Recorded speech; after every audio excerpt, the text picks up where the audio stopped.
First of all, we're Cut from That Cloth podcast, and we have a really exciting guest tonight.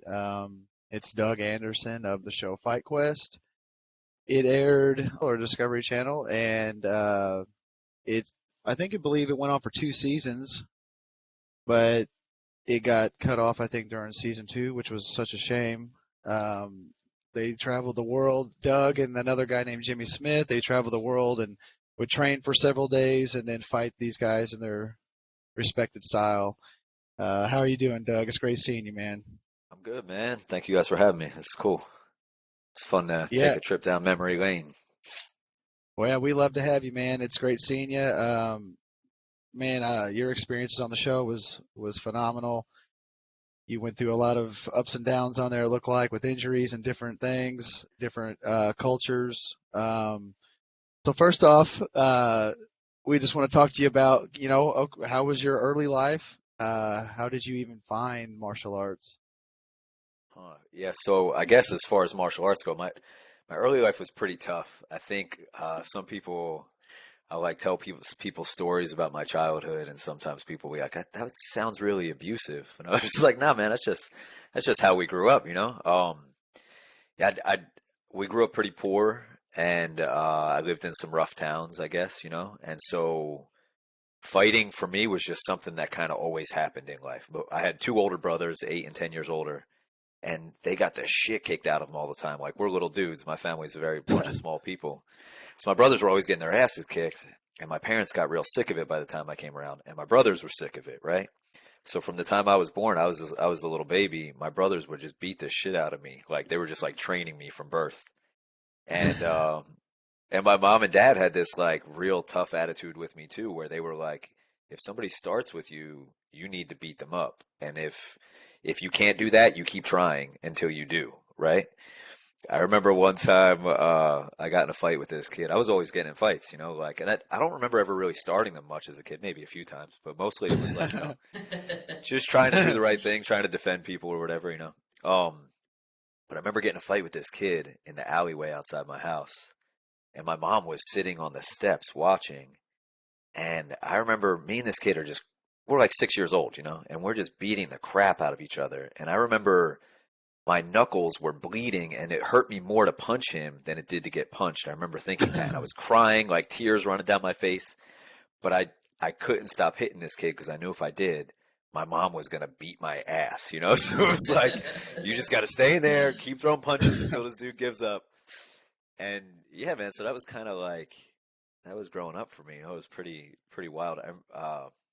One time I got in a fight with this other kid, Georgie, and I don't know what it was about, whatever. Me and Georgie got in a fight. I was probably 7 years old again, right? And I went up beating Georgie up, and Georgie falls down on the ground, and I did this move from WWF that this dude Ravishing Rick Rude would do. He'd like go behind somebody and grab their eyes and rake their eyes. Oh So yeah, yeah, you remember that shit? I remember that. Hey, dang, son. So I was like, that's tough. I gotta pull off like a sweet finishing move on this kid. So I did that to him, and he runs home crying or whatever, right? And then I'm upstairs in my house playing, and I hear somebody knock on the door, and I'm just like, oh. I look out the Uh-oh. window, and it's Judgment Day. Georgie. Yeah, right.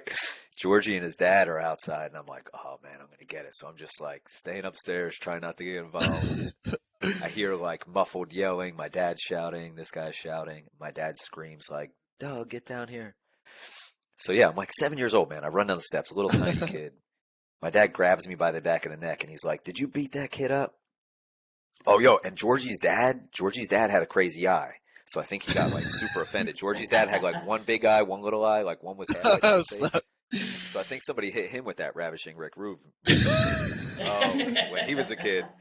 So he was super, like, he was heated over this. He took it personally for sure. Yeah, he was like, "You're trying to do this to my whole family." You're So, taking our livelihood. It is- so my dad grabs me by the back of the neck, and he's like, "Did you beat this kid up?" And I was like, "Yeah, I'm sorry." And he grabs me and he throws me down the steps, and he's like, "Do it again." So now I'm like chasing Georgie around his father, throwing punches at him. Oh my And gosh. yeah, man. So that, like, for me as a little kid, that's kind of, Ruthless. yeah, it's how I grew up, like, and my Did parents you were grow up? really good people. they didn't want us to be like bullies. They would never encourage me to start a fight, but if a fight started, they needed me to finish it or I was in trouble, you know? Right. That's a good attitude. My father had the same philosophy. He said, "You ever get in a fight and you don't win, you just to make sure they don't want to ever do a round two." That's it. That's it, dude. And that attitude stuck with me from when I was a little kid, you know? Like it's Yeah. like, yeah, I don't need to win. I'm not always going to win, but I'm going to make you make damn sure you don't want to come back, you know? Right. And for me in fighting, once I like, you know, on Fight Quest or when I was fighting amateur or pro, it was like the same thing. I never cared so much about winning. It was like, can I go out there and prove to myself that I'm not a quitter, right? It's more about that battle with yourself than it is the battle with the other guy.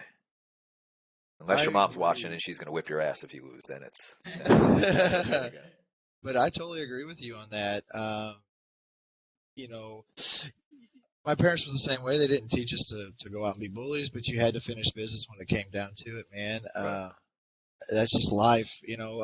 I do, you know, understand that really well, and so does Dan. We really can relate to you in that aspect. Dan told me a story weeks ago. It almost sounded verbatim to what you just said, because his dad made him go down and refight another guy. So yeah, I remember this. Like it was almost like him telling me. That's crazy. That's But funny. where did you grow up? Did you grow up in California? No, I grew up in New Jersey.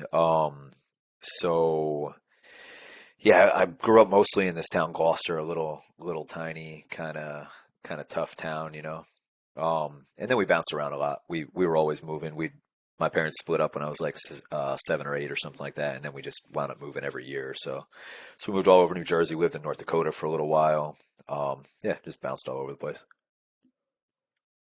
Was high school life probably a little tough considering you bounced around so Oh man, high places? school life was real weird. This is a whole tangent you probably don't want to go on this podcast. I'm down I for I did like 1 year of regular high school, and then I got real involved in this church. And the church was kind of like yeah, they were a little crazy. They were a little cultish, I guess, you know. And I it. got Huh.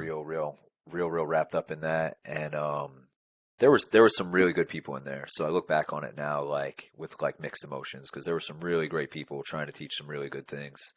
And then there were a bunch of people who were just kind of like messed up, you know. And yeah, so I was in that for a bunch of years, and I wound up going to this school. I graduated high school with one other kid from this little tiny Oh, Christian school. Yeah, oh, and wow. then Okay. uh, and then after that, I wound up going and joining the army a little while after I got out of high school. But yeah, so high school, we didn't move as much. Maybe like three times we moved during high school, I guess, compared to our usual like once a year. What was the reason for the moves? Just because I don't different. know, man. Yeah, just not a lot of stability. I'm not really sure what it was about. Sometimes it would be my dad was a little bit of a rover, you know. He wanted to see different things, so he would take different jobs. Yeah, I really don't know. We just did that, man. We just bounced around, you know. It wasn't really, and now I kind of like that. I guess it's built into me, right? I don't really I don't feel that need to be rooted like a lot of people do. Like, you know, most people want that like this is my home, this is where I grew up, this is where my kids are gonna grow up. I'm real happy to just bounce around to just about anywhere and kind of live Well, rambling like that, you know? the military makes you feel that way too.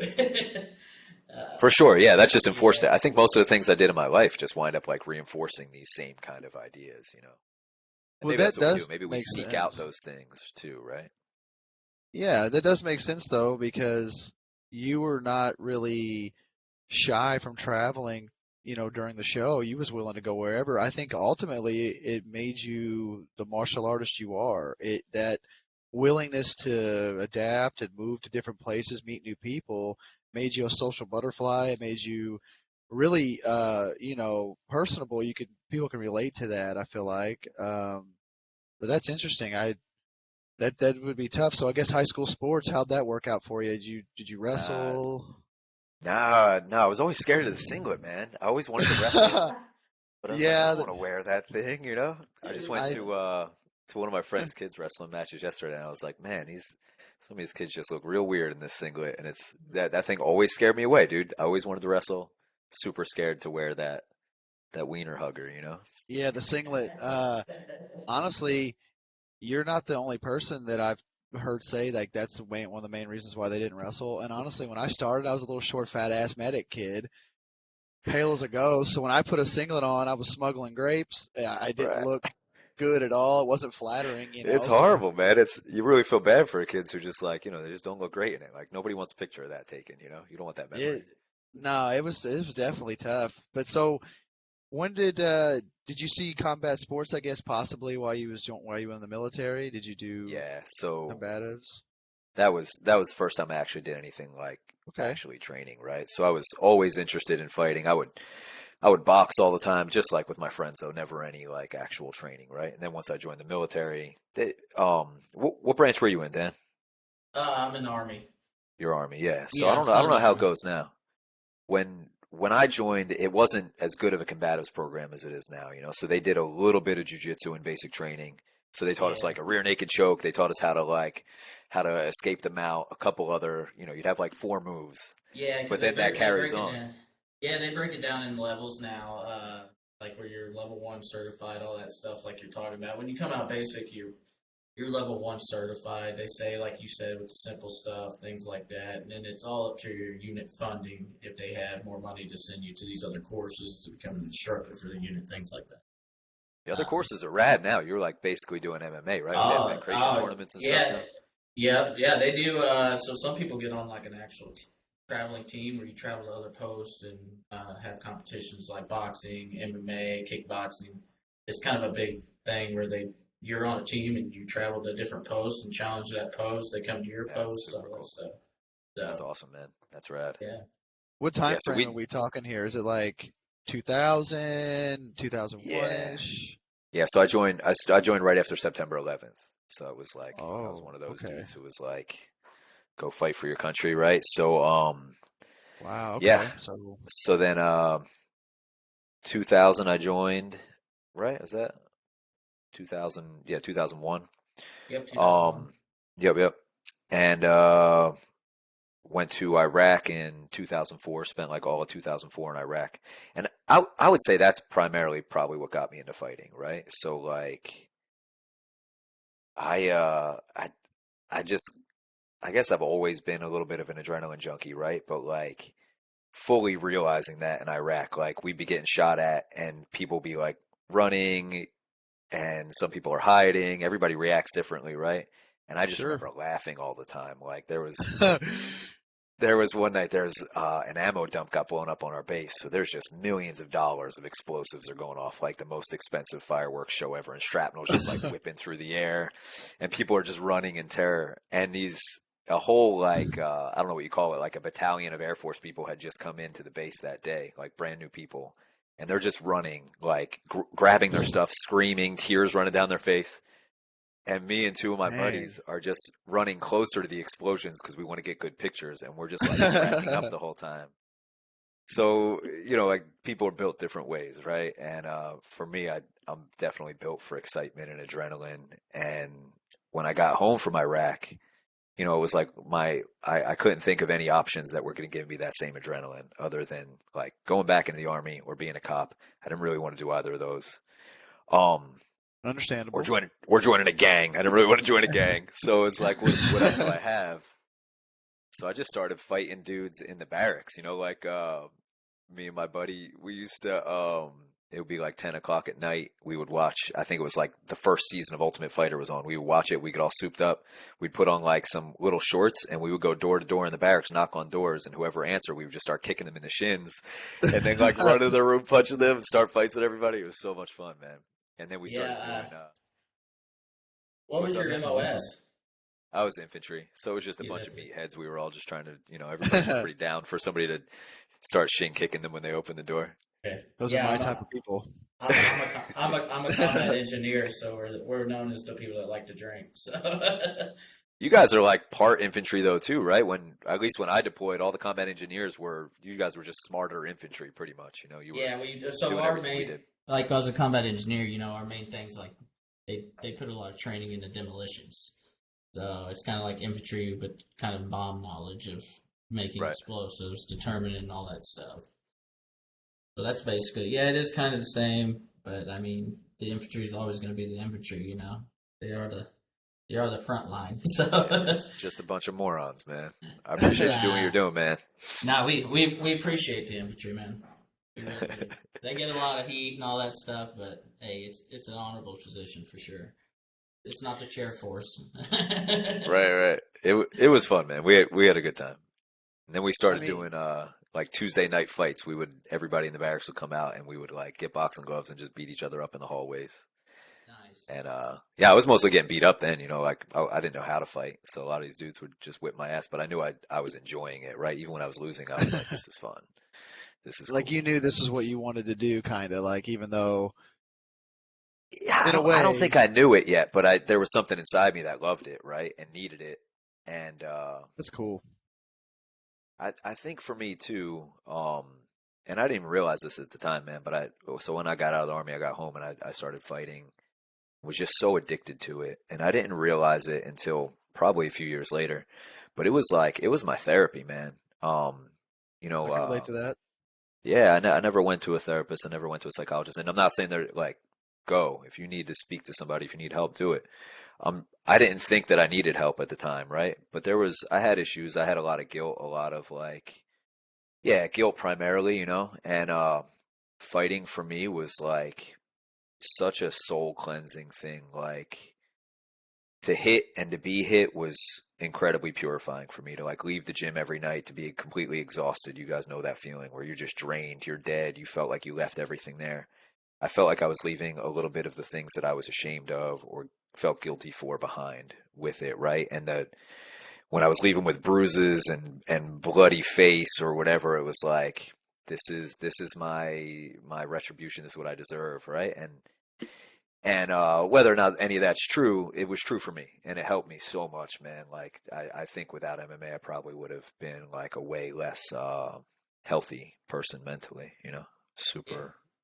Honestly, the two guys you're talking to, man, like I think we relate to that so well. Fighting was that pillar, in school. That's what, because I started fighting in high school, and it was this, it was just something to hold on to in a way. It was like, because life's so confusing when you're growing up anyway, and you Yeah, start to come into yeah, your man. own. Fighting was such a pure thing, like you're talking about, like it was me versus another person, and there was just pure honesty in there. Um, So I definitely relate to that. It was mental health treatment for me as well. I think I would be in serious trouble or very, very unhealthy person like you're talking about, without that structure that MMA can bring to a person. I have seen MMA change hundreds of people's lives that was going to be bad people probably, and they found that focus and drive to put all their energy into, and they become great fighters and ultimately better people. That's crazy, man. You know, I never even thought about that. I mean, I've obviously thought about it in my context, but I didn't think about it for like how many people who, you know, just whatever, living a regular life and you're just going through it and how the focus and the dedication, like you're saying, of MMA or any sort of martial art can really like just shift you into a better place, right? That's Yeah, amazing, man. absolutely. Like helping out with like the local gym and stuff here, even like with kids, and you see some kids that are just quiet, and they probably have been bullied in school, whatever the case may be. But like you hear great things from their parents, like hey, they're coming out of their shell, or they defended themselves as far as holding the person. They didn't even beat them up. So it's not only they're able to end the situation, they're able to stop the situation so someone can get there. So when you hear things like that, it all comes down back to the whole what we're talking about here, just MMA in general. It's a life changer, life saver.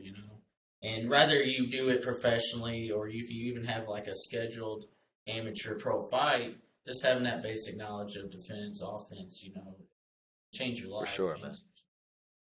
In a lot of ways too, right? Like you're saying, like the skills are so useful, the confidence that you get from it, right? Like how much does your Mhm. lives change? 100%. It's like think about for you, Kelly, like as a teenager, man, we all struggle with confidence. The whole world struggles with confidence as a 100%. teenager, right? And then it's Yes. like all of a sudden you're like, wow, I'm capable of hurting a grown man. And I mean, not Yes. that that becomes your goal or anything, but that confidence is really strong to know that you've taken the violence out of every equation, right? Like, and you can dominate any situation because you're capable of it. You don't have to fear. I think there's this weird thing, like, especially for males, maybe for females too, I can't say. But like when we walk into a room, there's this subconscious thing that happens where it's like there's a quiet threat of violence, right? It's like I have to be careful what I do and what I say because somebody here could hurt me. Um, and fighting really gives you the ability to fight gives you the power over that, right? Like I don't ever feel afraid when I walk into a room. I don't care how many dudes are in there. And maybe they can whip my Right. ass. That's true. But I don't mind that anymore, right? So it's Right. like I can feel free and confident to say anything I want to say and to be the person that I want to be without having to worry about, you know what I mean? Somebody Yeah, trying to bring Yes. violence yeah, against me. And that as a teenager, dude, that's got to be huge. I would have loved to have had that when I was 15 or 16, you know, that's crazy. yeah, yeah. Me too. Well, the Me thing too. was is that mixed martial arts wasn't even really big in Missouri, so Right. the gyms was really hard to find. So I'm fortunate enough that I wrestled in school, but there's got like you said, there's something a level difference of confidence when you can really know how to handle yourself, and competition also breeds confidence when you start winning and doing things. So yeah, I think that really helped me grow as a person, and um, that those skills transferred throughout my life with police work I did for a while and other things. So like you said, there is so many applications to mixed martial arts. Um, with that being said, did you start your amateur career, I guess, shortly after you came back from Iraq? I did, yeah. So I got back. I started training with one of my buddies, got me into a gym, and I was loving it, man. I was the gym that I started out at was kind of funny. It was like it was a karate gym, but a very fake karate gym, right? Like it's one of those gyms where you can just kind of buy a belt type of deal. Yeah, I'm And familiar with gyms like that in our area as well.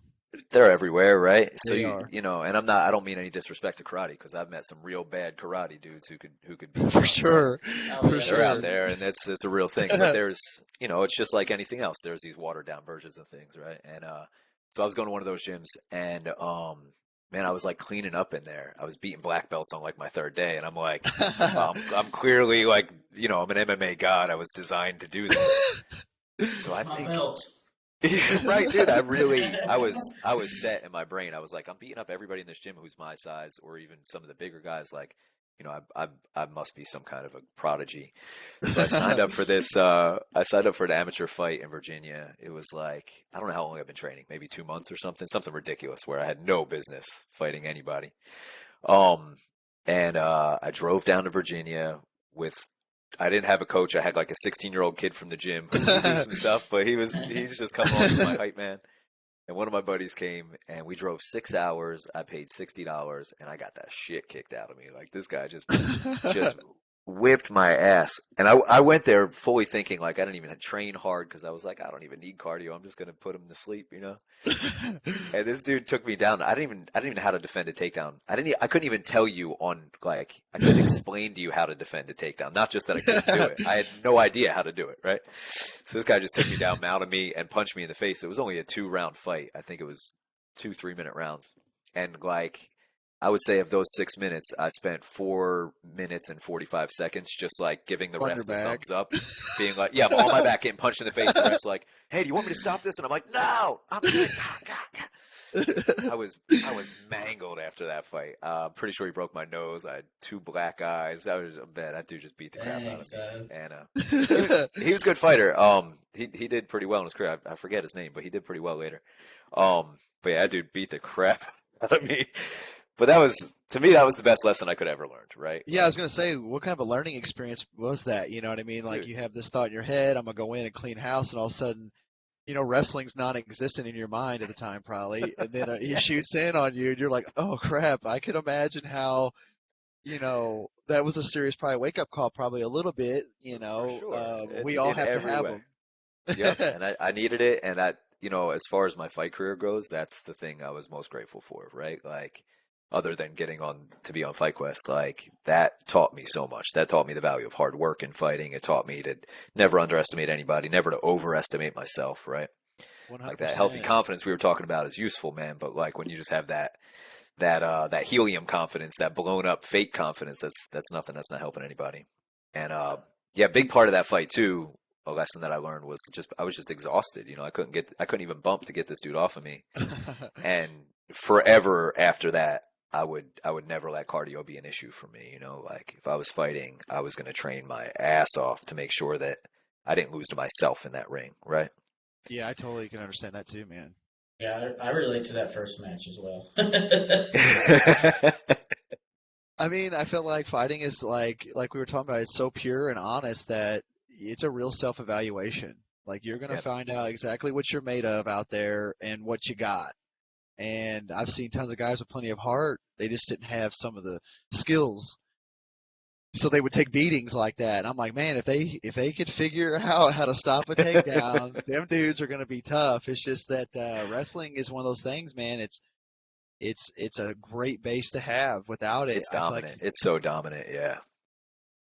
definitely a I toughest base to overcome. Absolutely. You know, I'm not a wrestler. I'm still not a wrestler. I mean, I try to learn as I go, but I'm not a wrestler by any means. But I will straight up tell anybody when they ask, like, what style should I learn if I want to learn a style? I'm like, learn to wrestle, man. It's the easiest way Yes, to dominate a fight, in my opinion. And it's, you know, the other things can easily be tacked on top of it too, right? I agree. I was going to ask this: how? Okay, pertaining to the show, was wrestling ever thought of as a style you guys might go try to participate in? So for Jimmy and I, we were real interested in that. So Jimmy was a high school and college wrestler, right? Right, right, yes. So he was real into that, and I was real into it just because, you know, I recognized the value of it and wanted to learn. The producers were not into it. So like one of the key factors for the producers is, you know, this is a TV show, and one of the things they were counting on to get us ratings was violence. They needed that True, grittiness, the toughness. On some of the episodes where there wasn't that violence, they would like try to push it, you know, they'd be for sure. like trying to push it from us or from the other guys. They'd be like, No, no gloves this time. right. They'd be taking our trainers. Like I always knew something bad was about to happen when the cameraman or the producer like takes the trainer off to the side and is like whispering to him. I'm like, this guy's coming back in here with a whip or like a spiked bat or something. You know, it's gonna get ugly. That is funny. So after you had how many fights did you have before you even? I mean, like I'm just trying to figure out too. Like I know we'll get into this, but so what kind of sets you on the directory for the show? Like kind of how'd that come about? That was just pure luck, you know. So I had that one fight where I got the shit kicked out of me. And then I think maybe 6 months later, 7 months later. So, you know, I'm training under a year right now. Right. I'm Holy training smokes. all around, but I've been training under a year at a school that's not a very good school, right? Like their striking was okay. They had decent striking skills. But as far as jujitsu, or they had no wrestling, and their jujitsu was very, very washed out. Um, so yeah, I have maybe 7 months training when the Wow. uh, the the school received like an open email saying that they were looking for amateur fighters in my age range, and I was like, hell yeah, I'm gonna try out for it, you know. So me and my friend Mike, we put a video together, and it was a ridiculous video. It was like I was like, what would Discovery Channel want? You know, like I was like, they want somebody who's intelligent, but they also want somebody who's entertaining, and they want somebody who can fight. So I was like, let me try to show all these things. So it'd be That's a clip smart. of me trying to, yeah, I just wanted to like, you know, give them what they were looking for. So it would be like a clip of me talking about, you know, like how appreciative I was of Thai culture or something like that, and how much I like respect their fighting styles. And then it would be a clip of me like punching some dude in the face, and then cut to a clip of me in like a superhero costume getting shot off a treadmill headfirst into a wall, right? So it was like a 5 minute video with that kind of mix going into it. And one of the producers later, like we're friends now, you know, and she told me after the show was done, she was like, you know, Doug, I only picked your video because I was real stoned. And I was Well, it like, worked out for that's you. pretty fair. Yeah, yeah, yeah. Worked So out you real were well just for me. So super it was really creative. just kind of luck, man, you know. And it certainly Yeah. wasn't my fighting skill, because people would always ask me about that. You know, people would be like, "Oh, I've had people even like kind of like challenge me before, you know, I'm sure. like oh you think you're like the man, or you know, like people who watch the show, and I guess they felt like I could have done a better job, and you probably could have, you know, like I had 7 months training, I was not the guy to go there and win, right? And I think that was part of what they wanted too. They wanted to have Jimmy, who was the guy who could go there and win, and then they wanted to have like more of a regular dude who was Okay. could show people at home what it would be like maybe if they went there, So, right? I guess so is maybe what they're Makes shooting for. sense. So is Okay, this that where makes you? sense. So you didn't know Jimmy until you're on the set, let's say, So or I they, mean, I guess what they do for a lot of TV shows is they want to check for chemistry, right? So kind of like, you want to, you guys in the podcast world will probably do a similar thing where it's like you want to chat with somebody a little bit first and make sure that they're cool, that you get along, right? Before you just like, we jump into the show and realize this guy's a huge douchebag. Um, right? so yeah, the show picked Jimmy first. They knew that they wanted to have him. He was good. And then it was between me and I think one other dude. So then they had us both like fly out and meet Jimmy separately and hang out with him, and they just filmed us for like a day. We grappled a little bit, we boxed a little bit, and we just walked around in California like whatever, just eating lunch and hanging out. And they just wanted to see like how well do these guys get along. And me and Jimmy like clicked. He's a cool dude, he's a good guy, and we got along right out of the gate. So I guess yeah, they thought that was good enough, and I'm fucking glad they did, man. I got to 100%. travel around the world fighting That's people awesome. for it. Yeah, when I first watched the show, I thought maybe you guys had been training partners at a gym together. I mean, the show introduces you guys, tells kind of your backgrounds a little bit. But in my head, I'm thinking, okay, these guys have worked out together. They know each other a little bit. I Yeah. would have never thought that this was like you explaining this is like news to me. Like I would have never guessed it was like a trial thing. I would have never guessed it was like you got picked out of a hat Right, almost type yeah. thing. Yeah. People would always That's, say that. People would be like, "Oh, they thought that Jimmy and I came up with the show or something like that and pitched yeah, it." that's what I thought. No, I yeah, thought it this was was your guys' idea. no, this was a girl, well, just one of the girls in the office, and like a chick who Wow. sits at the desk just typing away on a computer all day thought up the idea, and we just happened to be lucky enough to get slotted into it. That is so crazy. I could have swore that you two guys had boiled this idea up and pitched it to them, and they were like, "All right, let's give it a try." And also, you only trained for 7 months. That is almost like I can't even believe it because you showed there was times where, man, you were showing so much skill and technique in some of the fights.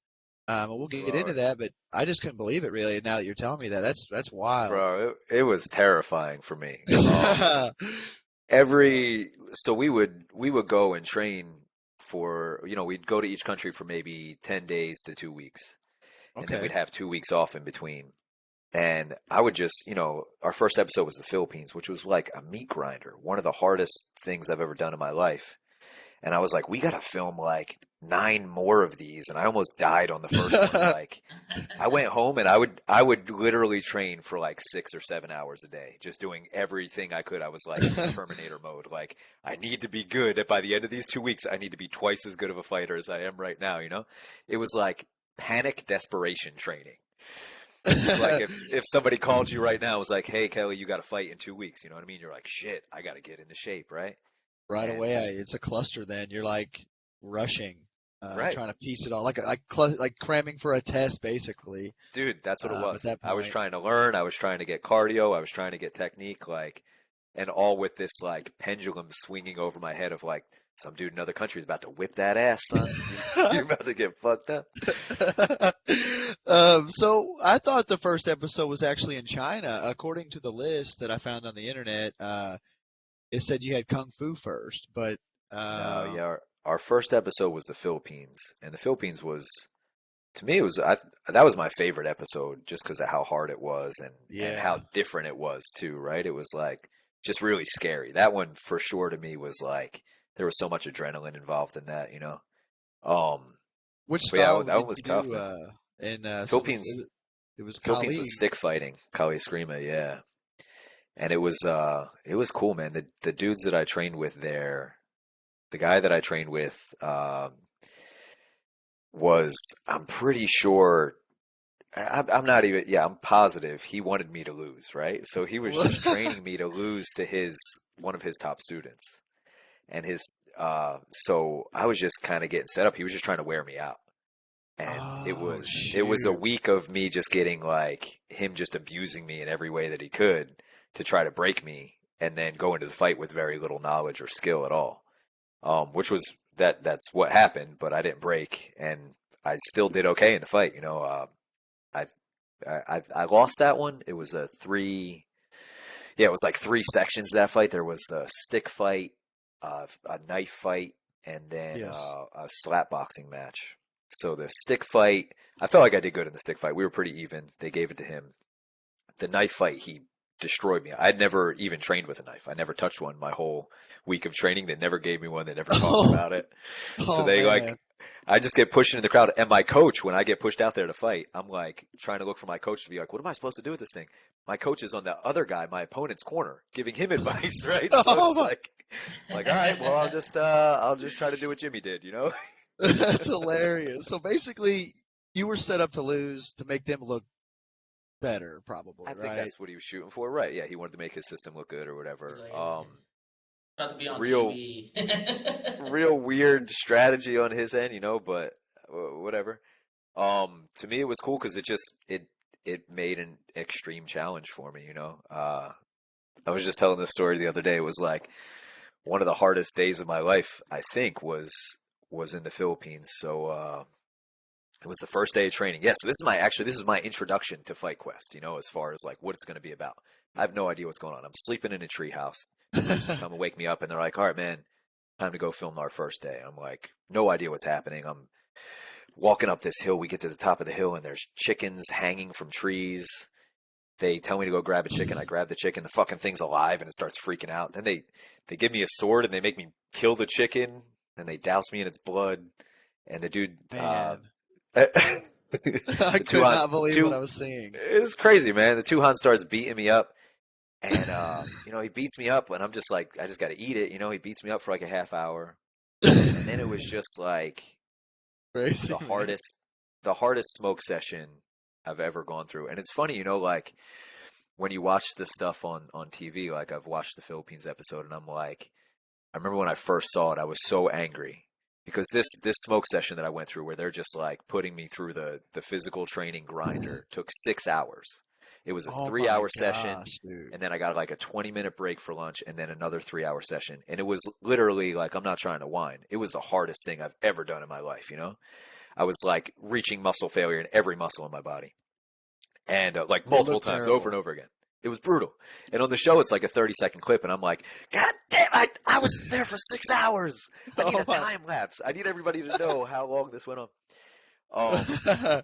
Don't but worry, we'll put that in the special features with the season. Yeah. but but dude, I was so beat up at the end of that night. I think I mentioned I was staying in this treehouse, right? And the bathroom was this little like ramshackle bathroom. There was no seat on the toilet or anything. It's just like a little country bathroom, right? So I go in there that night to take a poop, and you know, there's no seat, so I'm just like hovering over the toilet, just like Oh hurting, man. just exhausted everywhere, so tired, like just really wanting to be asleep, but having to take this shit. And while I'm hovering over the toilet, my legs give out, and I fall into a toilet bowl full of my own feces, No. and that was like, I think that was the lowest point Oh. in my life. I was just like, you know what, man? I was like, this is who I am now. This is where I sleep. And I just sat in the toilet bowl for probably 15 minutes, just being like, this This is is who I am. it. This is my new life, I can't, man. That's too much. bro. So I mean, the culture shock just had to have been like insane. Like I could not imagine going from being, in New Jersey, and then you're flying overseas, and now you're sitting in your own crap because your legs are too tired to function. It doesn't even make sense. But man, you did go through pure hell that episode. They beat you. That dude was beating you with the sword. You had blood. You had to wear the blood on you the entire workouts too. I was like, Yeah, this yeah. guy. I'm like, I don't know. There was just some serious like that was just weird to me. Like I was like, wow, I don't know if I could have done that. Went through that almost. It was pretty scary There, looking almost too. there was like chicken blood and guts in my eye and in my mouth, and I remember like, I don't remember exactly how it went down. I wish I had a better memory. It was either I went to wipe it and I was like, this is going to look cool on camera, let me leave it. Or I went to wipe it and the cameraman was like, this is going to look cool on camera, you should leave it. So I just wound up walking around with like chicken gut all over my face for, I don't know how long it Oh lasted on man. there, you know? It was insane, dude. I mean, then you look at the way Jimmy was training, and it was like polar opposite. Like he had no Yeah, blood or guts on him. He wasn't right. outside. I'm pretty sure he was training in a facility, if I remember correctly. And I was like, either A, you signed up for it, or B, Jimmy just decided like he wasn't gonna do it, so you had to do it. I I think in the first one maybe it was just random luck of the draw. I don't think so. The producers of the show were kind of, not to downplay them at all, but this was a new idea for them, right? So Sure. they were a little bit figuring it out as they go. They had like very strong core of what they wanted to do. They had solid ideas, but there was still a little bit of like, let's feel this out. That none of them were martial artists. None of them Right. knew like, what to expect. So I think for them, they weren't sure exactly what was going to look good. And then I think they, as we went, they were learning and evolving with us. Which is nice. So yeah, I guess, on the first one, it wasn't really intentional that one guy had a crazy experience, the other guy had more of a calm experience. But then after that, I think that they were intentionally pushing me towards the crazy ones. If I remember right, Jimmy only went to like the wilderness situation one time. One time, yeah, Yeah, I'm pretty in sure. where we at in Indonesia or something like that.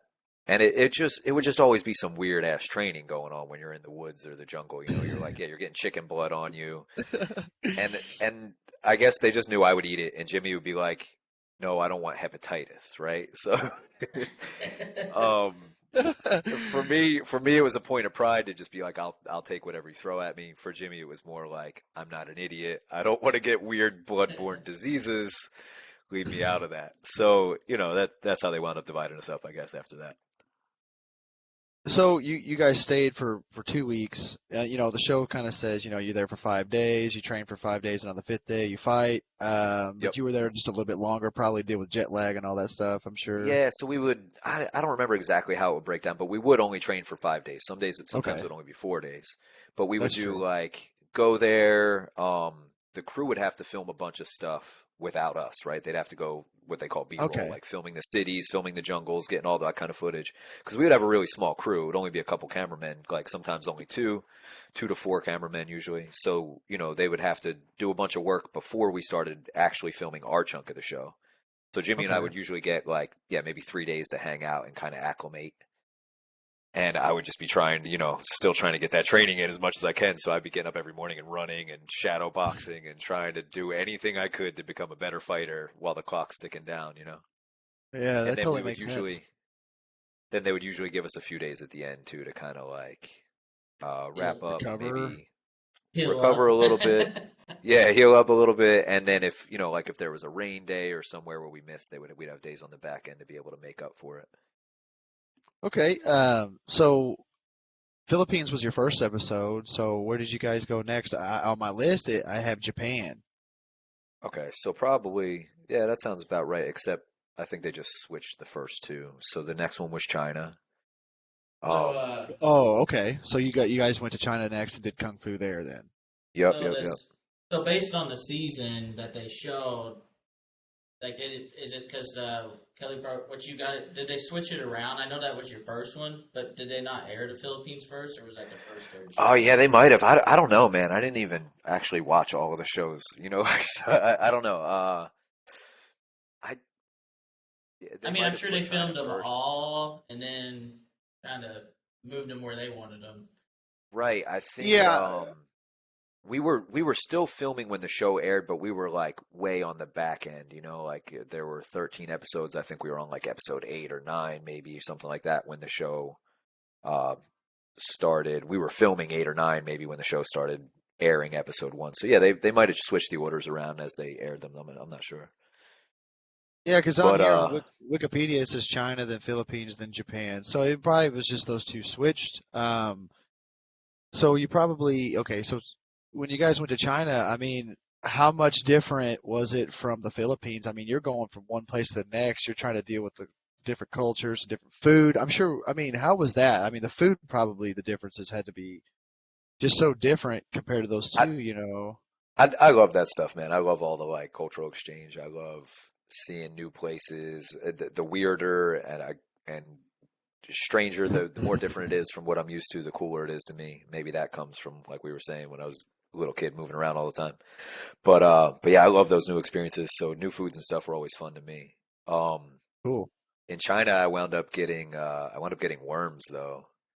I didn't realize it until I got home. But I Oh had shoot. yeah, man. I got home and I was training and I was in like, was like the first round of boxing or the second round. I was like, my hands were shaking. I couldn't keep my arms up. I took my gloves off and my hands were just like rattling, you know, and I was like, this is real weird. Went Huh. home, went to the bathroom, and there were worms the size of like a Q-tip floating in my toilet. So Dang. I didn't know what to do, so I bottled a couple, I fished a couple out, bottled them up, and brought them to the hospital. And the people at the hospital were freaking out. They were like so excited, you know. They were like they'd never seen worms like that. I guess in America we just get like real tiny worms. These giant boys from China, they were super impressed by. So like probably like 20 doctors came in, not to help me at all, but just to be like, let me see, let me see. Like, Just everybody just wanted to check astonished. it out. Yeah, yeah, yeah. That's Um, crazy, man. I mean, Yeah. dang. What was it? What'd you eat? Do you remember what? they said it was definitely fecally transmitted. So where I was at in China was Dongfeng. It's a real rural kind of place, and there wasn't a ton of running water. There was not soap around. Toilet paper is non-existent, you know. So there's a whole lot of like Oh sanitation man. issues all over the place, right? And I stayed in an orphanage with these Chinese kids who, you know, like it's an orphanage, man, and it wasn't like a well-to-do orphanage. These are all very poor children. Their toys were bugs. They would go outside in the street and play with bugs Wow. and do kung fu and stuff, you know. But they were awesome. They were super cool people. It was a beautiful experience. But yeah, somewhere along the way, I ate a little bit of poopy, I guess. Man.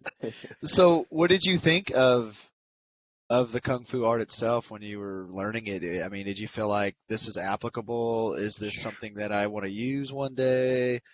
Man, kung fu, you know, like that was a strange one, that episode, because we were basically training wushu, right?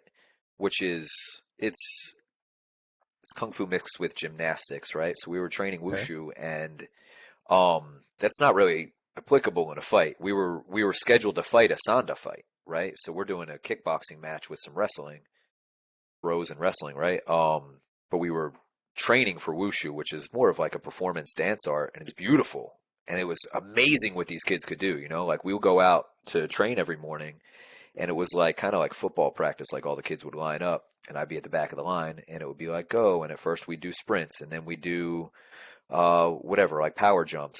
But like, you know, a couple sets in, these kids are doing backflips, and there's just concrete underneath us. We're not even on a grass field. And then they're doing Wow. like double backflips. Then they're doing spinning Chun-Li kicks, you know, where they're like heads upside down, their legs are spinning in the air. And I'm like, what am I? I'm just That still is power wild. skipping because that's the only thing I can do, right? I can't compete with any of this. Um, so there were a lot of the arts, I think, where it was like it's impossible to learn these skills in 5 days, right? Like it takes a lifetime to learn these things. I couldn't even get as flexible as these guys were in 5 days. There was almost nothing that I could do that was going to get me to their level or anywhere close to it, right? And I think that that's an overarching theme that you find in martial arts is that some of them just take a lifetime to learn, right? I think the more you rely on the art end of it, the longer it takes to learn. The more you emphasize the martial end of it, probably the quicker you can learn it, right? So kung fu or wushu especially was very, very heavily art end of it. So it was really tough for me and tough for Jimmy too, I believe. And neither of us really got great at that. But then I did get to do a little bit of practice. They brought in a Sanda guy to practice with me, and that was super cool. Sanda is a really effective fighting style. I don't know how familiar you guys are with it, but Not it's familiar. it's yeah, it's Muay Thai with wrestling mixed in. So they used to do it. I think they showed it in one of the Ip Man movies. So they would do it in like how we did it in our final fight. It's like a raised ring. If you get knocked off the ring, you lose points or whatever. If you get taken down, you lose points. So takedowns are huge. You can shoot just like in wrestling, or at least they allowed us to. I don't know the full rules of Sanda, but yeah, it's all takedowns, sweeps, throws, all that's good. And then other than that, it's basically a kickboxing match. I don't think I don't know. I've seen some rules where they allow clinching and knees and stuff, and then some where they don't. But uh, but yeah, it's a fun fighting style, and it's all very practical. There's plenty of stuff in there that's fully legit, you know. That's Um, awesome. yeah, yeah, it was a good style. It was fun, but I didn't get a ton of practice of that. I did a whole lot more of the like wushu kung fu kind of practice. So my question is too, is like, um, trying to understand the rules was probably kind of difficult just because of translation probably. And like you said, you didn't know if you can really shoot in or not. Right. You were able to, but does that really qualify in the rules? It's like Right. that's probably a challenge in itself. I would think is just trying to figure out how to actually do this and not be illegal.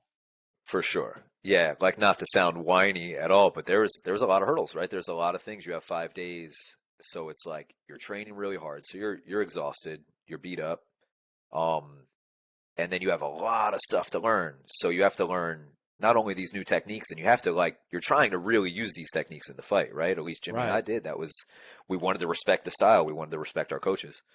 So in a lot of ways, you'd have to like you guys know as fighters, you we do what we do on instinct, right? And so a lot of the time you have to kind of like try to deprogram that natural instinct and in 5 days reprogram a new instinct. It's super hard to do, man. It's really It tough to is. just be like in Japan, I was constantly getting in trouble in Kyokushin. You can't punch to the face. I must have punched like somebody in the face like 10 times, and I felt horrible every time. Those guys were so nice. Fucking warriors, man. They were beautiful, honorable warriors. I love those guys. But yeah, like probably 10 times I would just pop somebody in the face and then be like, "Oh, I'm so sorry."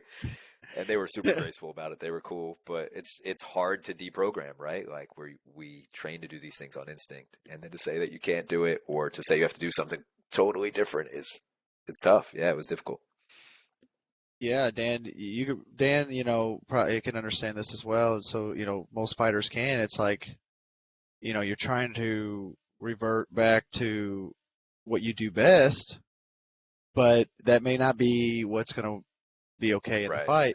Because when you take a punch or take a kick, your natural instinct is just to fight back, not really thinking about Exactly. the rules. And I noticed, Right. and I respected you and Jimmy a lot for really just trying to do the moves they were showing you guys, trying to fight them like they another opponent would from there doing their style. And I respect you guys Right. for that because that is really difficult, especially coming from America where things are just a little different and the respect thing's a little different here when it comes to martial arts.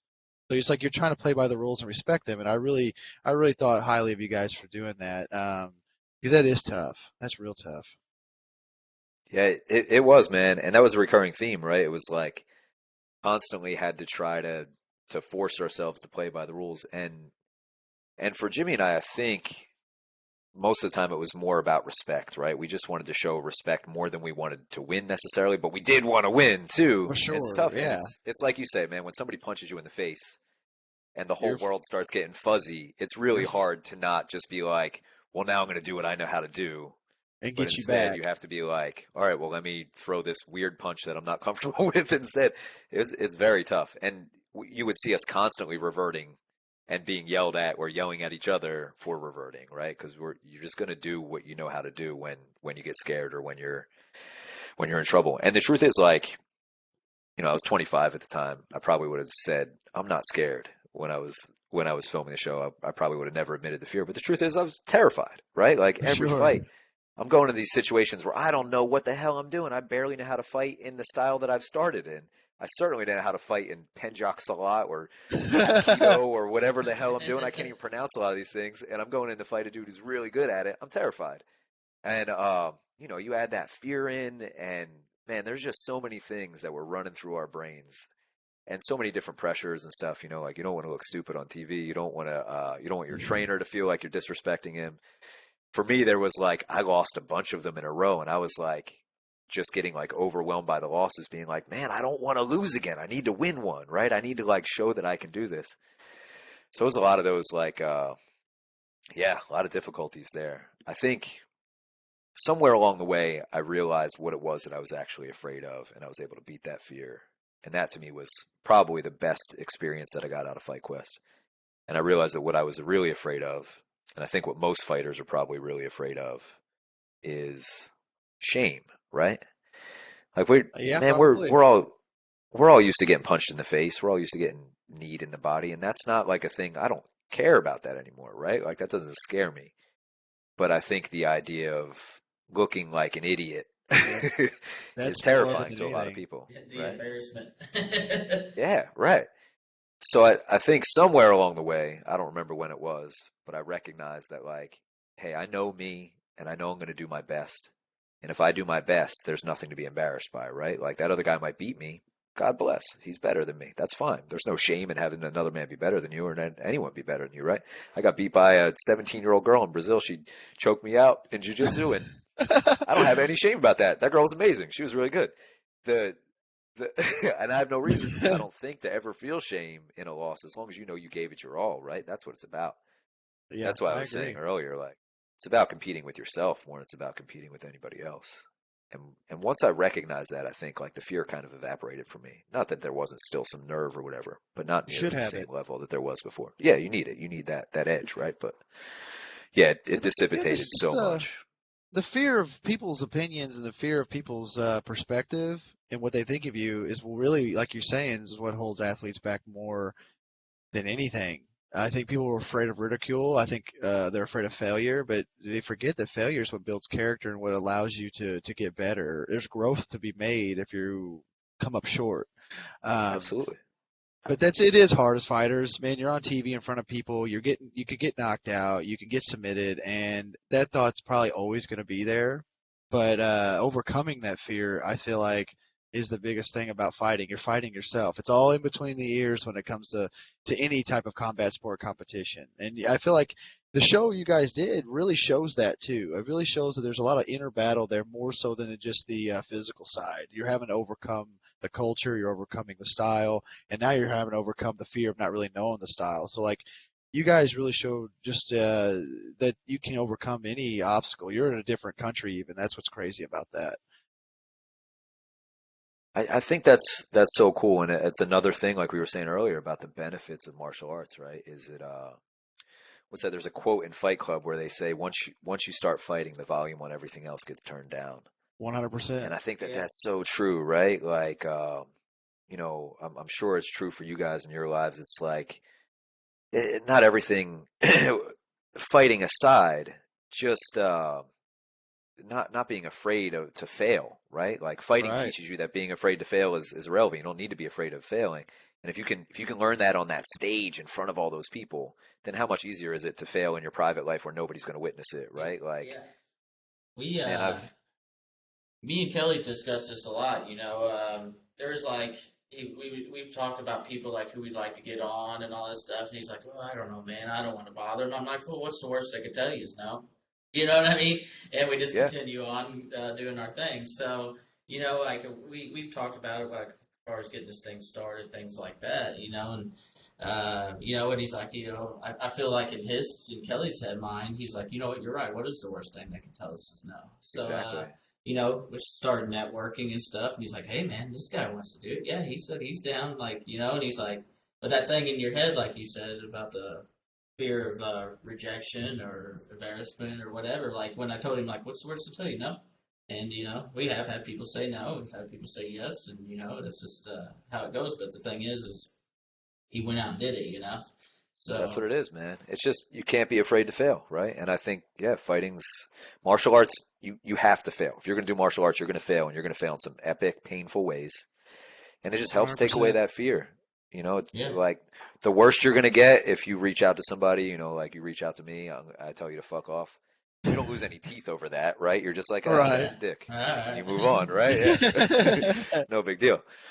But yeah, so I love that idea that it does. It just makes any other failure in life seem a lot more manageable, a lot easier, and I would guess that probably fighters are more likely to take risks, or anybody, maybe probably especially single sport athletes where it's like the limelight's on Oh, you, yeah. everybody's watching you fail, right? Like if you can do True. that, you're probably taking a lot of other risks, um, and not being too concerned about it. I failed all sorts of shit now, man. I actually have learned to really enjoy failing. Like failing for me is I look at it as the first step to success now. I've bombed a bunch of businesses or all different sorts of things I failed at, but all of them have made me better at succeeding at the things that I'm meant to be doing, right? Not, Um, not, not only that, Right. it makes you a better person. As far as like you said with the ongoing failures, I feel like the more failures that come upon me and I either overcome them or move on from them, it makes me a more humble person as far as understanding the experience and relating to those people in the same situation. oh yeah. So I yeah, I agree. mean, and it's making you stronger too, right? Like, Yeah, yeah, I don't. stronger mentally. Yeah, for sure. You go through something that sucks. I mean, the truth is, it just comes down to this, right? Like, you don't learn from a win. Nobody, nobody, like you were No. saying, your first fight, you got beat up real bad too. I'm sure you Well, learned a ton actually, from that. I my first two fights I lost and didn't get punched one time. Oh, really? Yeah, I destroyed the guy, but I didn't know nothing on the ground. So when it hit the ground, I'm in That an was it. armbar again. You know, What is but this I thing? yeah. That is So, but hilarious. then, like you said, I didn't know nothing, so I just really jumped into what I didn't know for like straight. You know what I mean? Because I was like, Yeah, not again. This ain't happening again. You know right. what I mean? So That's what yeah, it is. That's the learning experience, right? Like if you had gone through and you had won those fights, you would never bother to learn grappling. You would never learn jujitsu no, because you'd be like, I'm killing it. Yep. You know what? I obviously have all the skills I need. I got You to know, figure it out. yeah, right. Jujitsu's for the Uh, weak. Why would I bother to do that? Then you lose a couple ex- times and you're like, oh, that's a valuable skill to have, probably. right. but that's what wake up calls are for. I think that's what martial arts does. It helps you realize where you're weak at, where your kinks in your armor are. I think it's a big deal. I mean, going out competing is actually application. You can see what's working and what doesn't. And I feel like people who don't compete that are involved in martial arts, that's great. I'm glad people get involved, but they don't have a real sense of reality with it because they've never applied it or they haven't competed in it. Which I'm not knocking anyone for not competing, but it's really hard to know what you're made of when It's a different you thing, haven't right? tested it. Yeah, it's a totally different thing. But you were bringing up Kyokushin karate, and the first thing I recognized from it was that George St. Pierre is like the poster boy for mixed Yeah, martial artists who do yeah. Kyokushin karate. So I was Yep. interested in this episode right away because one of my favorite fighters was a black belt in it. That's what he started off doing. He was getting bullied. So he walked into a Kyokushin gym, and that's what got him started. So seeing the episode was really neat to see kind of hear about some of the origins and seeing how some of it actually is applied. What do you think overall of Kyokushin karate as a whole? To me, it looked pretty effective. I loved it. Yeah, if you want to talk about effectiveness, it's incredibly effective. It's Muay Thai basically without, they don't do clinching, but it's Muay Thai without clinching and punches to the face. Obviously different techniques in there. I guess that's degrading actually to say that it's Muay Thai. I would say it's as effective as Muay Thai is probably a Okay. better way to say that, right? And there've been a bunch of those fights. There's kind of like a rivalry between Muay Thai and Kyokushin. So they'll I have didn't know like, that. That's interesting. yeah, you could YouTube it. There's a lot of like Kyokushin Muay Thai face-offs, and they're good fights because both styles are very effective and they're real, literal martial focus on the martial end of martial arts.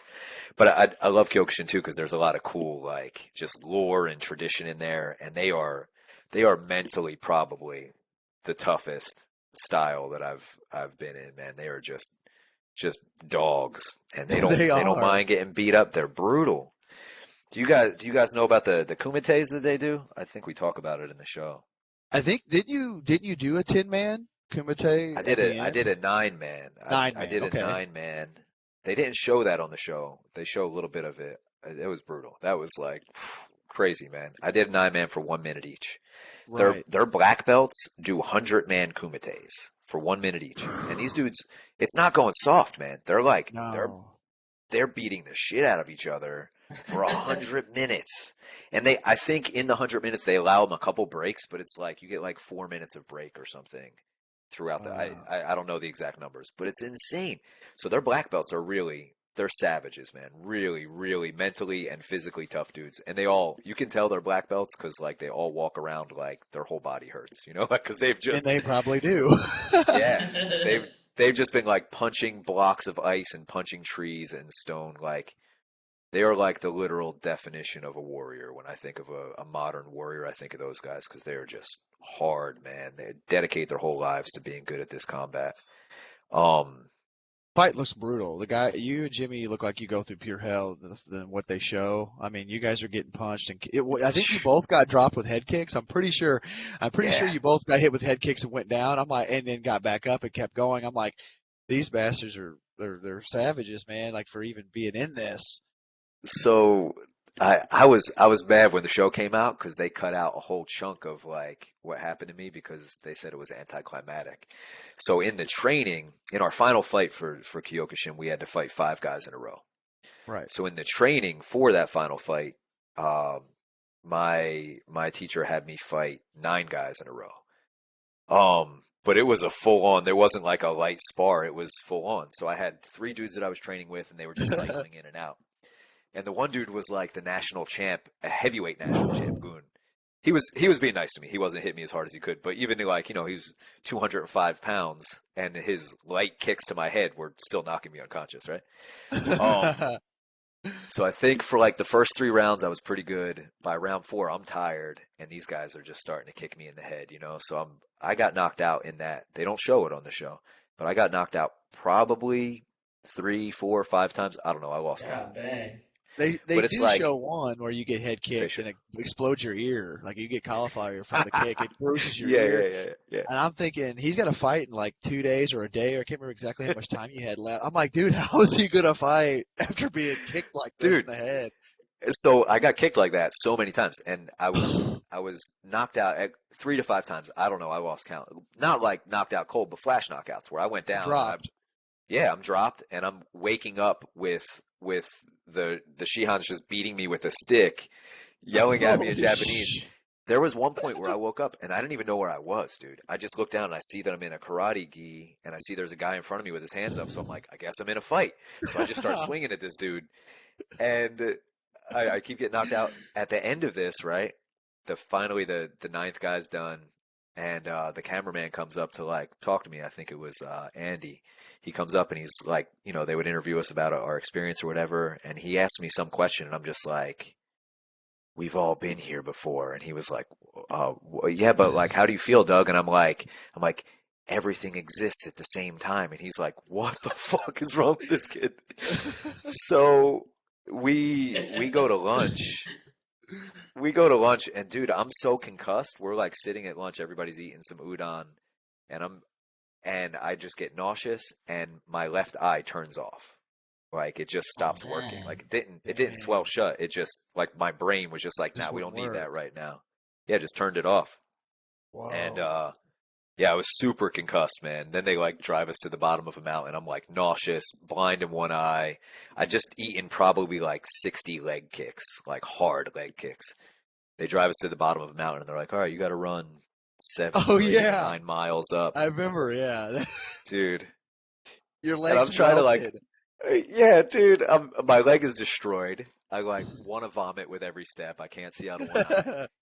And like obviously I'm not trying to complain to anybody. It's like I'm not trying to be a bitch. Like I got chosen for this job because I'm a fighter. I'm gonna be a fighter and eat it, right? So I'm like running up this hill and I don't want to come in last place, so I gotta at least beat 1 or 2 people. So I'm trying to run fast.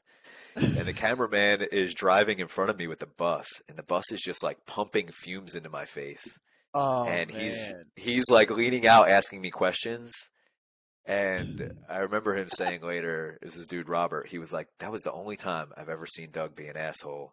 He was like asking me a question. I was like, Robert, if you don't get that fucking camera out of my face, I'm going to smash you. Like just dying, man. But Um, I can understand that. I mean, I'd be pissed off too a little bit. yeah, I was just. Sick and hurting. And my eye was turned off for like a full 24 hours. And I didn't tell That's anybody about it because I crazy. was I That was worried they is, would pull me from the fight if I told people that I'd gone blind in an eye. damn, that's And wild. they were thinking about pulling me from that fight because how banged up my leg was because my leg swelled up really bad. So, did they tell you what was wrong with your eye though? What was the Nah, problem? Was I it never. I think it was just a concussion. possible? Okay, so yeah, that makes sense because the swelling, your brain swells a little bit on concussion, so they might have well, you got kicked in the head like 7 or 8 times, Yeah, so I mean, I'm sure that I, had I would guess that's what the doctor would tell me if I went to a doctor. He'd be like, hey, it's probably a direct result of being kicked in the head 7 or 8 times. Seems sensible. Did it ever uh, did it ever affect you to like the next day you woke up and you just didn't recall anything of the training? Dude, no, I don't think I ever lost any big chunks of memory like that. But in Japan, after our final fight, so for the final fight there, I don't know if they show it in the show, but I have to like limp into the center of the ring, and I was like, don't let the yeah. don't let the guys I'm fighting see that. Um, they were cool. They didn't kick me in the legs at all in the final fight, but at the end of it, I had a broken cheekbone from being punched.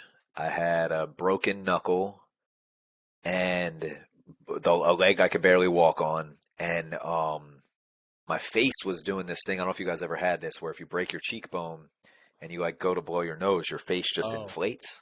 Have you ever seen that before? I've Yeah, seen that. Super yeah, I've cool. seen that. It's rad. So like my face Yeah. was just inflating. So me and Jimmy went to the Gross. hospital after that, after our final fight, and we're just sitting there in geese that are just like covered in blood. You know, it's like our blood, the other guy's blood, and we're just both sitting there looking like refugees. You know, and the next Knuckles morning, bleeding and everything, yeah, dude. dude, we're just bloody and beat up. It was real cool. Like that would have been like a scene from a Quentin Tarantino movie. I love that guy too. Yeah. But we go out that night and get drunk with all the dudes we trained with. It was an awesome night. And then in the morning, I remember waking up because my pillow was making this weird noise. And I was like, dude, I just want to be asleep. I got this crazy headache from getting the shit kicked out of me and from being drunk. And I'm grabbing this pillow and I'm like punching it, trying to like get it to make the noise, but it won't make the noise. And then every time I lay down, the pillow makes the noise. And then I realized that it wasn't the pillow, it was my face. My face was just like making this like crunching sound from whatever the fuck was Oh, broken in there. There was just so many broken parts, you know? holy But yeah, crap, I was mangled after that one. That was tough. man! I Yeah, think that was a pretty tough one. walking Definitely. was walking was real hard. I don't think I walked for like I don't know, maybe 10 days or something. Once I got back home, I couldn't walk. I was on crutches for a little while. It was tough. So, we're gonna skip to where you guys went to France and did Savate kickboxing. Mhm. I don't know if that was the fifth or sixth episode.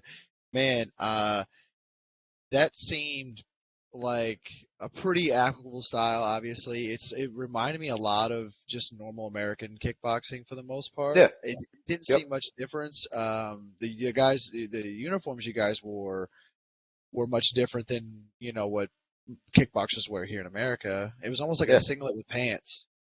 Yeah. It was just singlet, a long leg singlet. Um, the primary difference in Savat is that every combination has to have a kick involved in it, and that they kick with their Mm. toes. That was the only real difference. I never Ooh. kicked with my toes once, but they do it. Um, I did try to throw a kick into every combination. I was real bad at that though.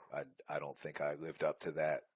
I think the deal was you couldn't get points if there wasn't a kick in the combination. No matter how many punches you land, the combination doesn't count as any points. I believe was the rules in Savat. But I yeah, mean, you clearly totally. outboxed him, so Man, I don't remember a ton of that fight. I remember he clipped me. It was a good fight. And I think I was winning. I felt like I was winning, but then he caught me with a straight right and knocked me down, and then he took the fight with that. But he deserved it. It was a good punch. Um, but yeah, I was he a think I national was mostly champion? boxing him. I don't remember if he was a champion or not. He was good though. He was good. He was long. He was a tough fighter. That was a good fight. I enjoyed that one. Yeah, I mean the training. It looked like you guys was training really hard. From one of my takeaways from it was when Jimmy was training. He had a pretty hard nosed guy, and the guy dropped him with a liver kick. Yeah. They're wearing shoes, throwing kicks, and I thought that was real different. And he kicked, like you said, they kicked with the toes. He kicks Jimmy with the point of his toes right into his liver, and down he goes. But Dude. that is one of the worst shots to ever take is a liver shot. So I've been there myself. I lost a fight that way. Got turning side kicked and liver kicked, and it put me down after smashing the guy. So there was no like, don't feel bad about it, Jimmy's in, because it really that happens to anybody. But you seem like Yeah, you you did just shut really down. well.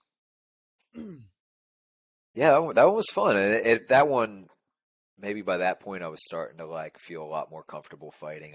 I had a little couple more months of training under my belt, and I was feeling pretty good. And that was a very natural style. I think for both of us, we felt real comfortable there because it was, it's boxing, it's kickboxing, where we could do that. We already knew a little bit about that, at least, you know. It was just the rule Yeah, changes. those ones are fun, right? When it was like, okay, all we got to worry about on this one is that I have to throw more kicks and how to throw kicks. Cool, I can do this. For Jimmy, that one might have been a little bit tougher, I think, because he's not a kicker necessarily, right? He likes to throw hands and take people down. So there might have been a little bit more of a struggle in there for him, but yeah, I liked it. That style was real natural for me. Yeah, I just noticed that it just really wasn't too different from probably what you've probably seen a little bit, and Mhm. it was a fun episode to watch, like you said, because you guys were a little bit more acclimated to it, and the learning curve wasn't so big, and you was Right. able to get in and scrap it out with them guys. It was really fun to watch. Really enjoyed it. It's always fun watching you guys throw down with the kickboxing style. It was fun to watch, man. Yeah, it's always cool when you get to do a thing that you're good at, right? Like, Yeah. For especially after sure. whatever You're like, that was episode 5 or something. I'm like, you're like, finally, I can. Yeah, yeah, I got a chance at this one at least, right? you're like, I found, I'm gonna get the win finally. Yeah, I right, right, have a right, right. chance. I have a chance this time. Yep. I was real hurt when I lost that fight though. I was like, damn, that was my chance. I thought I was gonna win that one. But So, was that one before or after the boxing when you guys went to Mexico? I think it was before. I remember being really hurt about the loss, and I think it wouldn't have bothered me as much because I won the fight in Mexico. So I think that was before Mexico. I would I For believe, believe. Mexico? yeah. Okay, so depending on the time that you guys went into Mexico for the training there, I noticed right away Jimmy was in camp with Imam Marquel Marquez, Yeah. and he was either preparing for Manny Pacquiao or he had just fought Manny Pacquiao, was getting ready for the next guy. But so you guys was right in the middle of a really Yeah. high level camp with one of the most high level fighters to come out of Mexico ever. And I Yep. thought that, and his trainer, I mean, he's one of the best world renowned trainers of boxing there is. So that was really cool, really interesting to see that. Really interesting to see that you guys was even allowed to be a part of that in a way, because they're really secretive about boxing, especially. They don't want Yeah, it anybody was in super camps. cool. Yeah, that had to have been just a hell of a trip right there. Yeah. I mean, all through the whole series, it was really rad that we would get accepted by these people who were like the top in their field, the top in their style. And yeah, in boxing where it's really big money, you're even more surprised because you're like, there's millions of dollars on the line here, right? Like if you're Right. letting secrets away or whatever. But yeah, time and again, that was always shocking to me, like that we got to train with the Gracies, like Oh who the yeah, hell am I that I get to like Hickson Gracie is showing me moves, it's nuts, man. Um, it's awesome but though. yeah, it was really really cool. That I When you love that. It trained, was a huge blessing. you got to train though. Well, I mean, Jimmy got to train in that camp, but you got to do what I thought was really cool, training up at the I guess they call it a temple, or is it just I can't remember exactly Yeah, it was what it pyramid up is. there, up in the mountains. Yeah, that was tough, man. It was really high altitude. It was really really cool, beautiful spot. Super high altitude. Oh, so that one Mexico came after Indonesia because my foot was hurt and I couldn't walk for a month before Mexico. They had to delay the shooting, so I just laid in Oh, bed. I had an infection in my foot, so I couldn't do anything. I just laid in bed for a whole month. And so in the Mexico episode, I'm really out of shape. I don't know if they show it in the show or not, they but I do. was in like, yeah, yeah. So I was in horrible shape. Plus, we were in high altitude, so my cardio Well, was really bad. I just associated it being at high altitude more than you being out of shape. I didn't know that you had that layoff, you know, towards the episode. But Yeah, training at I high had a month altitude to get makes you feel. sloppy. Yep, yep. Yeah, I mean, you guys train at really high altitude where they had been used to it, and you're having to do sprints, and the training itself, I could tell they were putting you through it. They weren't easy on you at all when it came to all the sparring rounds and just training at high altitude in general. They didn't really care that you weren't acclimated. They just put you Yeah, right in right. it.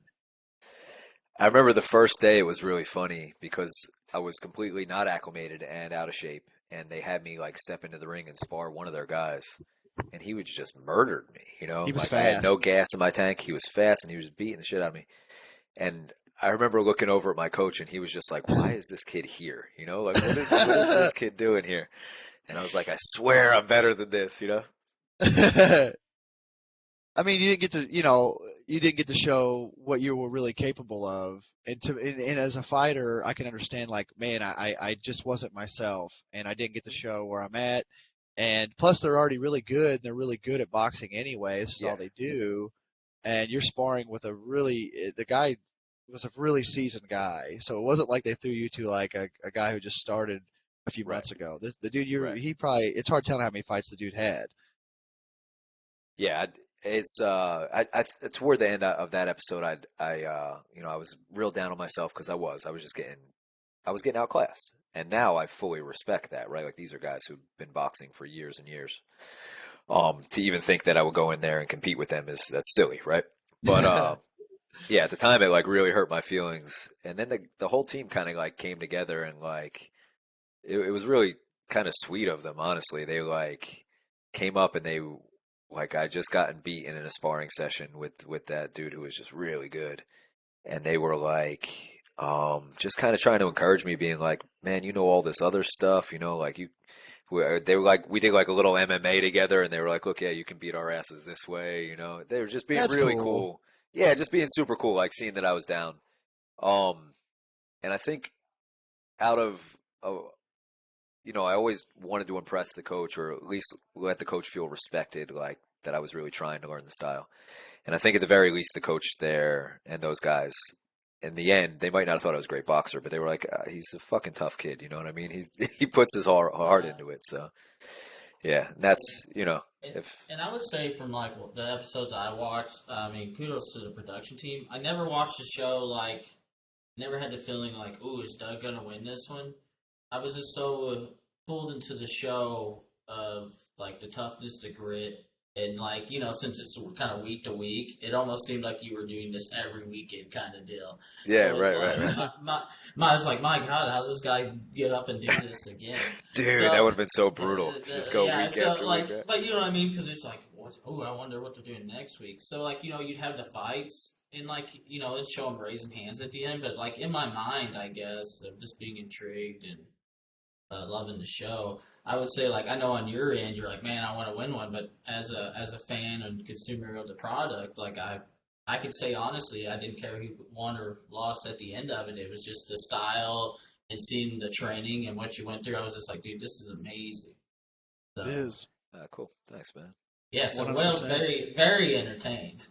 I mean, you got punished a lot, but there was a lot of entertainment.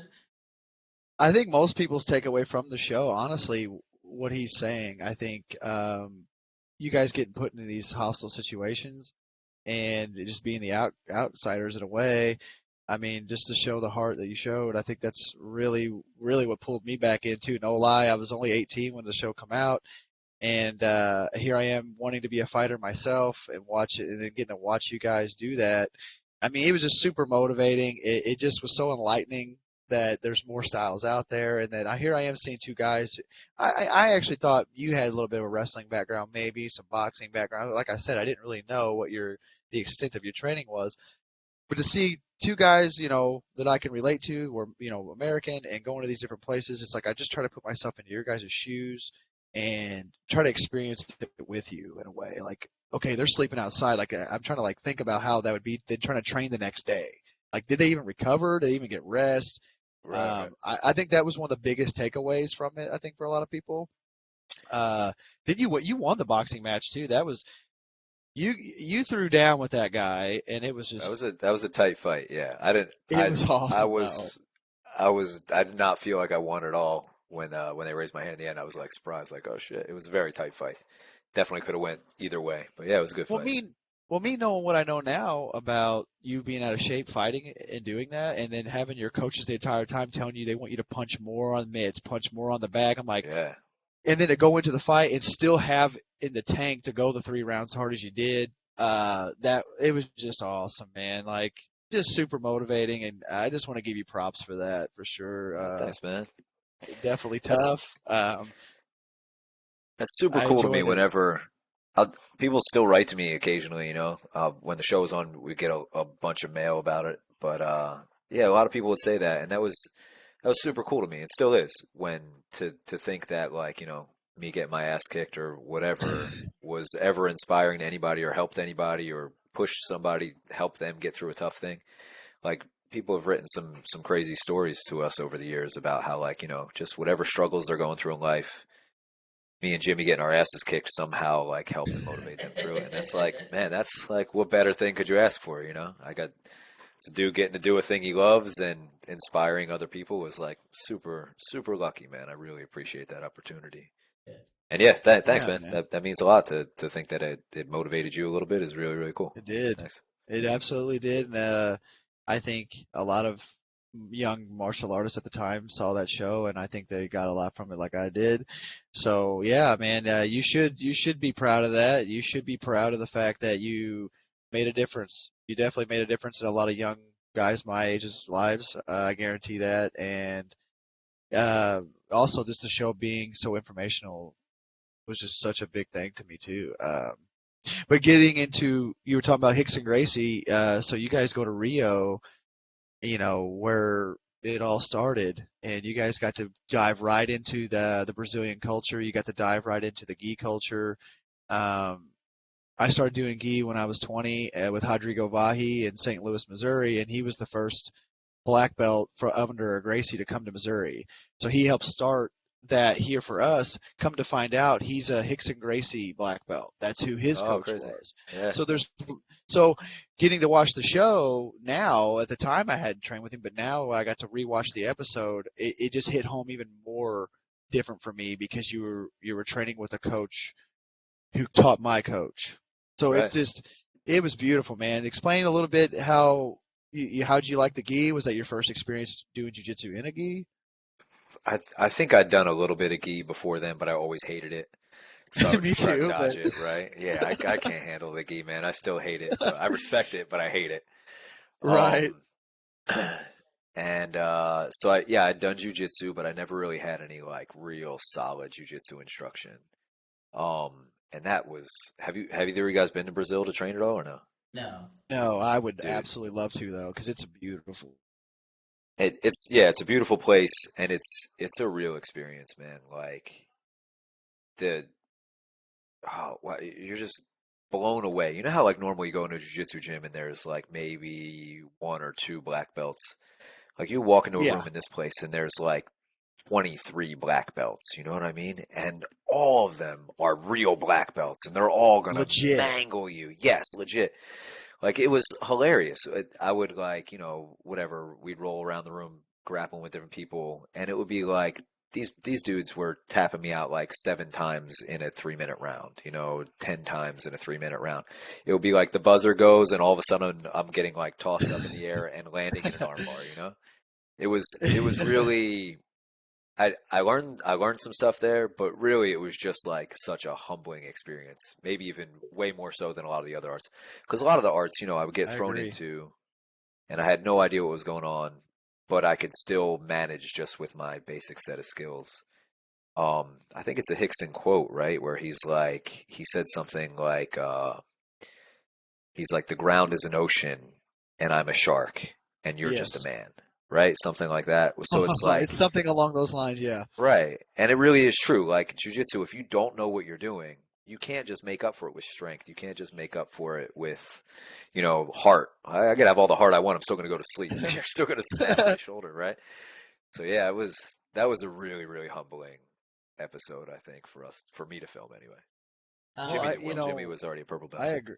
Yeah, I was gonna say Jimmy had already his purple belt, but you see right away there's levels to this. Like he goes from Yeah. pretty good purple belt, and you're seeing that things are just a little different compared to here to there. Also too, you saying how humbling the gi is. Being a wrestler, when I first put the gi on, you're trying to wrestle and scramble and explode through things, and guys was controlling me and slowing me down and putting me tight in positions to where I'm like, I can't just scramble out of this now. Like this is going to take some technique, and I don't have it. So I get it at 100%. It is like swimming with sharks, and you're going to drown probably. if they would have aired this, say this was your first show, right? The Brazil one. Like you was talking about your old gym, and you were like, "I'm just smoking these black belts in here, whatever." I wonder how it would have went when you went down there and go, "Oh, they got 20 of these guys. I beat 3 back home. Let's bring it." So like, I was just wondering how you know what I mean. If Oh that been my the God, first, right. but with Yeah, the I just previous walk in like black experiences, belts. I tear yeah, through with black belts, no big deal. yeah. So with the previous experiences, like the Thailand, all this stuff, now you're going here, you're like, okay, this is totally probably different. You know what I mean? You're like, in your mind, you're like, now I respect everybody that does what they do. You gotta go in there and you're like, oh God, the production's gonna want 90 of these dudes to break my arm. So,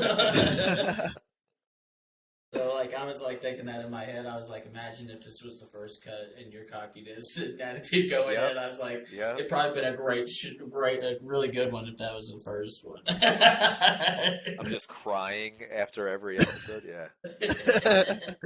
um, that is pretty funny. It's like I noticed in the show you get choked unconscious. I mean, it almost feels like everything just closes in and all of a sudden it just drops. Like when you're being strangled like that. It's like it's not like it slowly, steadily creeps in and all of a sudden you're out. Is that Yep. basically what you experienced?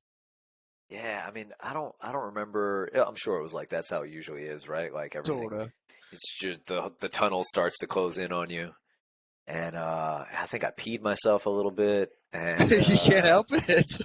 dude, I woke up. I don't know what it's like for you guys, but getting choked out always feels like a mushroom trip for me, you know. So I woke up and I kept saying that. I was like, "Whoa, I feel like I've been tripping."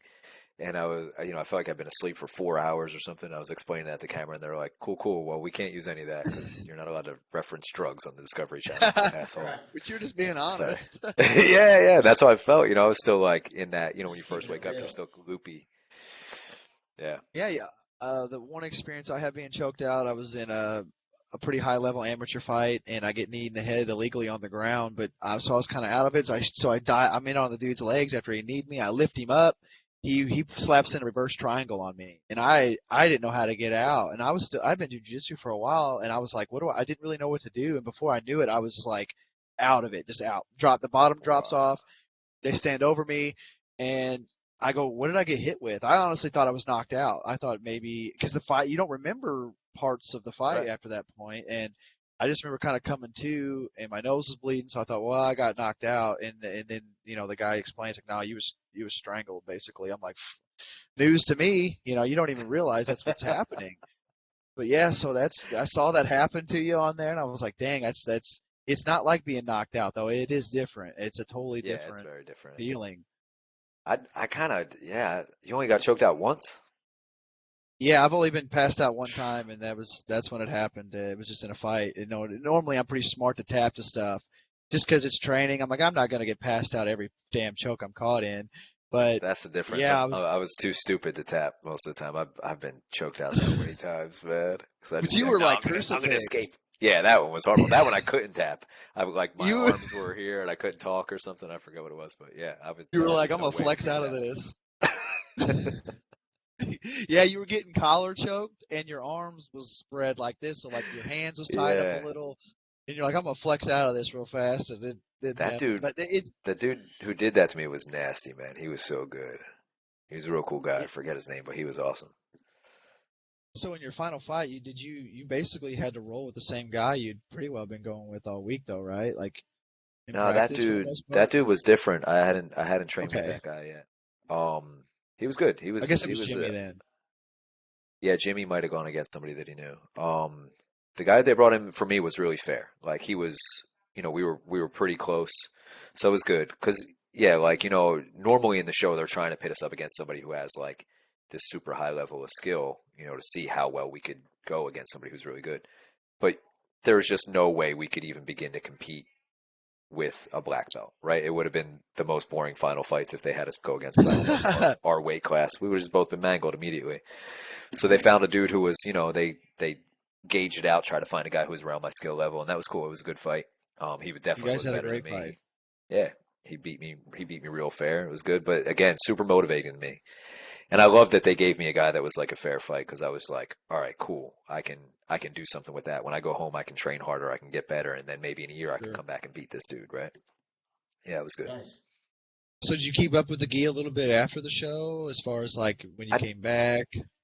I did for a little while. I think mostly just because I liked wearing that gi that said Gracie on the back of it, right? Yeah. But I stopped. I fucking hate the gi, man. I can't deal with it, and I I still, even to this day when I'm doing jujitsu, it's always no gi. I can't handle it. I'm a sweat machine too, so it's like the whole thing just becomes like a I can damp relate. quilt that I'm wearing, right? It's horrible, man.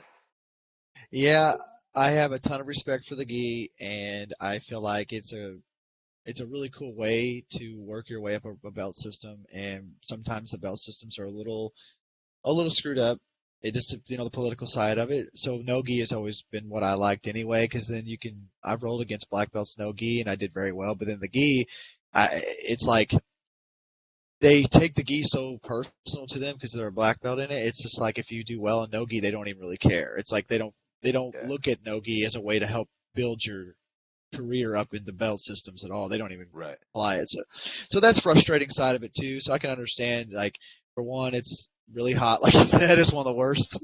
It's one of the worst, man. Trying to do round after round and you're hot. Um, but yeah, I Dude, and mean, then I always just get offended when somebody chokes me with my own clothing. Like, I bought this jacket. I bought this jacket. You shouldn't be allowed to hurt me with it. that's My own hilarious. damn jacket betrays me. That's That's so what she funny, said. man. But that's awesome though. You got to work out with Hicks and Gracie though. That's probably one of my favorite episodes because of that reason. Not only because of jiu-jitsu itself, but man, just Yeah. being with Hickson, man, that is awesome. Such a cool experience. I'm glad you guys did that episode. I think that really shows how dangerous of an art Brazilian Jiu-Jitsu is. Because, like you said, it was harder in ways than basically most of the other styles were, even though you're not getting punched or Yeah. kicked to the face. So Yeah, yeah, for that says sure. a lot about it.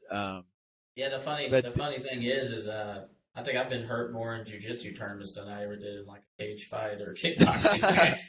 Like Yeah, dude. shoulders crank, collarbones get yeah, broke, I've torn muscles get meniscuses rolling in torn. the gi. So yeah, I feel like it's a little rougher. But okay, so now from Rio, you guys jumped over to Israel to do Krav Maga, and honestly, It's you, my favorite I'm episode. not gonna lie, you took probably the worst beating I've seen a man take. As far as just like this part where you guys are walking through the woods, you gotta like take on these assailants. Come, bro, you got drop kicked one time, and I was Yeah. like, what? I was like, what in the world is going I was like, on? what are you learning from this? I was like, It are we seeing how tough was you are first? that chick I was think that crazy, was the man. point in the show where I started carrying a stick around with me because she was constantly being like, "You have to do whatever it takes to survive, whatever you would do in the street." And like after I got drop kicked and all those dudes were like stomping on me and Oh she my was telling them gosh, to throw bro. sand in my eyes, I was like, you know what? Fuck you guys. I don't care if we're cool, if we're friends. I'm carrying a stick. Any of you motherfuckers come near me, you're getting hit. So I just started carrying this club around with me and I was like, I was really getting like traumatized, man. I was getting like beat up so much from, surprise attacks that I was just like, whatever, I'm gonna really haul off It's like somebody with a stick. like the Pink Panther. He's just like walking through the house because there's that one guy up there just kung fu fighting him. You're like, not anymore. It Dude, was that is so intense. honestly that was There wild, man. One of was, my favorites. it was cool. Yeah, the really hard ones were always my favorite because it's like those are the ones that have the best stories. They're the ones that you feel most proud about accomplishing, right? But in the midst of them, they always suck, dude. So I was like real beat up. I was getting jumped every day, super paranoid, carrying the stick around with me. And Avavit starts to think like, or she starts to see that I'm like gonna snap. I'm gonna like freak out on somebody, you know? So we go into train first session of the morning on like day 4 or something. And she's like, okay, Doug, today we will take it easy. We're gonna start with a light sparring session. I don't know if they show this on the show. I don't think they did. But I'm like, cool, all right, we're gonna do light sparring. What does that mean? I'm like ready. Thinking I'm gonna have to fight 12 guys. She's like, it'll just be one-on-one slap boxing, and I'm like, all right, that sounds real, like actually light sparring. Okay, cool, let's go.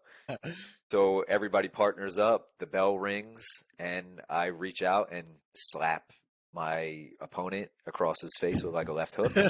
Dude, he immediately balls his hand up and straight right hand blasts me in the nose with straight right hand. Like no attempt to make it a slap at all. So I grab Close him, fist. closed fist, dude, full on closed fist. So I grab him by the back of the neck, I throw him into the wall, and I start elbowing him. I'm just like, fuck this. I'm not No, taking I don't anybody's think this shit made the anymore. show. Yeah, so I'm elbowing this dude. He starts biting me in the throat. So this Oh dude, I'm God. trying to elbow him in the face. He's biting my throat, and then we're just like whipping knees at each other. And this is like 10 seconds into our warm up slap boxing match. So that was the vibe in Israel, man. It was really intense the whole time. Like everybody just out for blood, and that one was super weird for me because, like I was saying before, like a huge part of all this was always about being respectful, right? And in this style, it was like Avavit was almost pushing disrespect, like she wanted it to be disrespectful. She wanted it to be brutal. And, like that's the spirit of Krav Maga is to do like, do whatever it takes. Right. So she was Right. pushing that so hard, but it was really hard for me to enact that because I'm like, I like these guys. These are good people, right? Like we're friends sort of. But it was getting me to that point where I was just like, you know what? Fuck you guys. You're going to do weird shit to me. I'm going to hit you with this stick. I'm going to elbow you in the face. I don't care. If there's no rules. There's no rules. Yeah, it was rough. Uh, In the one part on there. One part on there is like I think it's where Jimmy comes by to see how training's going or something that they did have in this episode, and she's like, "All right, I'll see you guys later." And as you're walking out, you're like, "Yeah, I'll see you in my nightmares." And you walk out. yeah, dude. Yeah, That's really. hilarious. So She like was she terrifying. what? So like so she was the coach, right? And I know it in the show. Maybe Kelly can refresh my memory on this. So what was she pertaining? I know she's a coach, but like, so is she the baddest person in the room? She was pretty bad. Yeah, she was. I don't know where she went with it, but she was training for the Israeli judo Olympic team. So she was Damn. about to do tryouts while we were training. She was like, at the end of every day, she would go and start doing judo workouts. She was Wow. very high up in the Krav Maga hierarchy. I don't know in the branch of it that I was in. She was super high up, Heimzut. I don't know what her exact ranking is, but she's way up there for sure. Yeah, so she Okay. was definitely the baddest in the room. Um, She was something else, bud. yeah, she was rough. I got a lot of mail about that lady too. Like so many dudes were like, "Yo, can you get me her number?" I'm like, "You guys just want to go get beat up by this chick, because she'll do it. She will beat the shit out of you." That is hilarious. Well, see, Gal Gadot, the chick who plays Wonder Woman, she's Yeah. from Israel, and Yep. she's a black belt in Krav Maga, I believe, as well. Okay. Um, I think each, I'm not really sure how it goes, but I'm pretty sure you have to serve at least 2 years of military Yeah. in Yeah. It's Israel. mandatory service, and then with the training or with the military service, you're learning Krav Maga too. I Right. don't know how intense. I think it's probably similar to like the American military, the amount of hand-to-hand training they're getting. But that's what they were showing. All Jimmy's training on that was like showing what they do Right. in the army, their kind of version of it, right? Yeah, his was way more different than yours. He was using a gun, hitting bags and stuff. They were Right. wearing protective gear, sparring gear. His full sparring looked like a normal sparring session you would see. I Right. mean, of course they were doing like 10-on-1 here and there and just stuff like that, but they were all geared up. Like you, on the other hand, you're out there wearing tennis shoes, no shin pads, no elbow pads, nothing, no headgear, and you're getting punched or kicked in the back, you're getting drop kicked, you're getting stomped on the ground, you're getting dirt thrown in your eyes. And It was rough. I'm like, where in the contract does it say that Doug has to do all the crazy crap? That's what me and him were wondering. I'm like, why is this happening? But it made for such a great show. I mean, it did. It really hooked me in. I know it sounds crazy, Yeah, but it's watching you it's get no, beat it's up, entertaining, man. It's entertaining as hell. Yeah, that's it was definitely I, awesome. Your final fight though was pretty rough too, wasn't it? yeah, dude, that was super rough. That was the only time the producers ever stepped in and said to calm things down. Like normally they would step in to be like, bump it up. We It need more up. violence. This was the only time. So the one of the dudes that I was fighting, I had to fight a bunch of guys, and one of the guys was like, it felt like he was trying to rip the eyes out of my head. He was doing the same thing to me that I did to that kid when I was little. it came He was, it came full circle. yeah, it went full circle, man. That's what I get. That's karma. Took That's about what you 20 get. years to come around to me, but I got my turn, right? But it came back, But didn't it? yeah, he was like trying to rip the eyes out of my head, and I was really worried I was gonna lose my eyes, So I started elbowing him as hard as I could in the nuts, just over and over again until eventually he let me go. But yeah, that was brutal. I think it was day one of Krav Maga training. I just bought a brand new cup, and I think on the first day the cup was broken. It was just it was like a hard plastic cup or whatever, just got broken into like 30 pieces. Better than your That's just balls. yeah, dude, better in the balls. But imagine if I didn't have a cup on, like Yep. that's how hard they were going. They were just like hitting me so hard in the nuts that it shattered the cup. So yeah, it was rough, dude. It was really brutal. The guys that I trained with there said that they were like, we don't normally train like this. And I think a big part of it was that there was another show like ours, Human Weapon, Yeah, I and wasn't into it though. It just was not cool to me. Like as cool. so I mean, I'm not taking it away, but their show wasn't as gritty. I don't think it wasn't as violent usually, right? no, no. So Avavit, my trainer in Krav Maga, had seen their episode of Krav Maga, Human Weapons episode, and their show was a little, yeah, it was way less violent. It wasn't as aggressive. So their I made Krav it Maga was way less aggressive, made it look and she weak was probably pissed in about her that. mind. Yeah. That's exactly it, man. And The she Huh. show was did like, really we're not going out like that. We're not going to go out like that. So she was like, we're going to make this shit look hard as hell. So she took it up a notch. Like I think her normal training is probably very difficult and tough as it is. She Right. bumped it up a couple notches and made it some like quasi lethal shit. Like everybody on our training team got hurt on my team, like everybody was injured. I don't know how I pulled through without any injuries, any serious ones. But like at some point everybody on the team like pulled something, broke something. Everybody was just getting banged up because damn, we were just going so hard. damn. It was definitely entertaining though. I can understand where she's coming from on that though. You want to represent and do it right. You want to Um, make your shit look good. Yeah, I'm not mad at her for it. And it made a great show. Like, I think that was probably one of our best episodes, super interesting. yeah, it was very interesting, man. I think I skipped over. I guess it was in Indonesia when you had to like. I laugh about it because it's so different than what I would ever be used to. Where the dude had to massage you with his feet. You Oh, remember no, I that? was in India. Yeah, I was in India. Okay, It was super weird, so man. he was basically like you're It basically was laying so there weird. in I'm a laying there in a loincloth. diaper. In a diaper, dude. A Dude, Yeah. straight up cloth And I'm like, diaper. I do remember this now. I was like, we said, I go, dude, what the hell? Like he's using his feet and stuff. I'm like, oh, And I was laughing this is so I hard, awkward. think he bro. was wearing a diaper too, wasn't he? Were we Yeah, both he Yeah. diapered up? was. He like Yes, we're turned the just heat up to like 160, so it's awful sweaty in there. like Yeah. 160 degrees, two men just diapered up, just looking like big babies, and then he just just poured some hot butter on me and started rubbing me with his feet. Man, it I was it couldn't was believe sexual. it. It was a It sexual was time.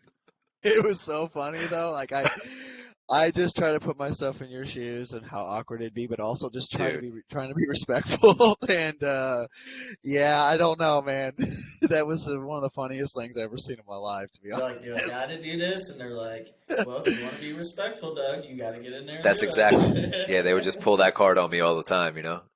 And like at That that point, we're friends with the cameraman and like the sound guy is my buddy Brian, and Brian's just like cracking up, like trying Oh, to I hold back bet. laughter the whole time they're filming it, and I'm just like, yeah, this dude's Yep. toes are tickling my balls, and I'm trying to like not freak out over it. It's ridiculous.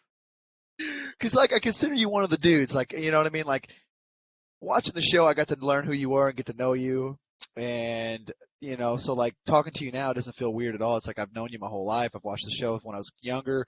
So like seeing like one of the dudes having to go through that, it just made me laugh Yeah. I just because It I know was how my rough. friends would think and stuff. So I'm like, dude, Uh-huh. that had to be pretty rough. But this next episode though is when you guys go to uh, you're in the United States of America. I think you're in California. I'm not really even sure how to pronounce the style. Kajukembo. Yeah, Kajukembo is cool, man. It was such a great episode, man. If you can dig into just a little bit about that, that'd be great, man. Because that was honestly the rawness of it was so awesome. I just thought, I don't know, it just had a different element to it than some of the other episodes did. Yeah, Kajukembo was real fun. It's like I guess you'd call it like a mix between MMA and Krav Maga, sort of, right? So Right. it's like That's what I got they from it want it to too. be, yeah, they want it to be a real effective street style, but they also recognize the effectiveness of MMA. So they're like, let's incorporate all those things, right? And it was super fun. I loved fighting in that style because it's like it was just action packed, right? You get everything that you get in MMA, but I think they'd only let you stay on the ground for 3 seconds. So it's like you don't get to really do jujitsu. You have to like land in the choke or the submission, or you're not going to get anything accomplished, right? But yeah, it was super fun, man. I really had a good time, and those guys, the whole like Kaju Kembo crew, are just cool dudes. Like everybody that I trained with, anyway, very cool guys. They just like fighting. Everybody there was just like throwing down. So it was a real good time. I like that.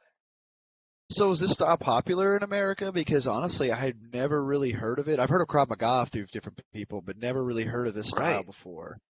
I don't know a ton of people who practice it. I haven't heard of it much. I think so. It originated in, I believe it originated in Hawaii. So I think on the West Coast it's probably a lot more popular, right? There was a ton of schools throughout California, I know, but here on the East Okay. Coast, I know a few people who've practiced it, but I don't know of any schools, any Kajukenbu schools, not anywhere close near me anyway. But yeah, it's a rad style. It's really cool, and Yeah, they have because a like really good I never even seen competition on it. Like, you know what I mean? You figure like you right. got kickboxing competitions. Like, you figure this would be an awesome because, like you said, the action. This would be more of an intriguing sport, but I guess maybe you got Yeah, like MMA blindsiding it, kind of like from That's what I was like gonna say. I think so. I think that's probably MMA just kind of like already Took it took off. over. So this is just like a different version. Right. So I would guess a lot of the Kajukenbu guys who are, trying to compete seriously would just go into MMA, right? Like it's easy enough transition. Right. It's not very different. Um, but yeah, they have a really cool community too. I really like that about those guys. They have a really good like network of dudes. Everybody, dudes and chicks, they're a big family. Like everybody's supporting each other. Everybody's looking out for each other. Really cool style. The guy I trained with, Master Greg Harper, is awesome dude. Really, really, just good people. So do you think this style would be beneficial to like police officers and guys like that probably because of the weapon Yeah, yeah, for sure, disarmament? for sure. I think like it's a step better than straight up MMA, right? Like MMA is great. Okay. It's Yeah. super effective, but it's like we were saying before, where you learn those, you build instincts off of what you train, right? So Mhm. if you or if either you guys or I get into a fight with somebody and it's a life or death fight, I'm not even going to think to hit them in the balls, right? And you guys Right. probably wouldn't either because we've trained so long Uh-uh. to not do that, to avoid that, right? I'm not going to try to Right. rip his throat out because I'm like, that's against the rules. So Right. our muscle memory tells us to be kind of polite, right? Where, if you're law enforcement or something like that, maybe it pays to have some training to be lethal and to be brutal. I don't know. I mean, you could argue that either way. I think that MMA is also highly effective as far as like when you don't want to be lethal. It's great to be able to subdue somebody. Jiu-jitsu is amazing that way, where you can put somebody down without killing them, right? Like, or without even necessarily hurting them too bad. It's kind of rad. Um, I but yeah, I agree. think that stuff is probably for military would be the best use for Kajukenbo, I would guess. Or I think as a self defense style, super effective too, right? Just for I don't know, anybody who feels like targeted or something like that. It's a really really good street kind of style. That's what I got from it too. I think, like you said, though, MMA has just became so popular that that's like the go-to now. There's so many MMA gyms. There's Yeah. because MMA does offer all these different styles. You can go in and learn wrestling if you really wanted to. At most gyms Yep. that are they got wrestling coaches, they've got jiu-jitsu coaches, striking coaches. So I can see where popularity kind of outweighs some of the application to the other styles. And also, too, I don't know if you've seen this, but there's actual states now requiring that police become blue belts in jiu-jitsu before they can even start their first day. That's amazing, man. I love that. I love Me that. too. I've been preaching that forever. Such a, because it goes back to what we were saying before. Like for a lot of cops, I think, and this isn't a disrespect at all, but I think for a lot of cops, the first time they've ever seen combat is that day when they're drawing their gun, right? Or somebody draws a gun on them or whatever. That might be the first combat they've ever had in their life. And that's It's fucking crazy. terrifying. Right. And now Yeah. it's deadly combat where it's like, if you get to be a blue belt in jiu-jitsu, you've had a lot of combat experience, right? Maybe it's not deadly, but our brains You've don't had some recognize fights. the difference. Right. Our brains don't recognize the difference between a deadly fight and a non-lethal fight. We get the same surge of adrenaline from both, right? As a guy who's been in a war and been in a ring, I cannot tell you the difference between the adrenaline of those two things.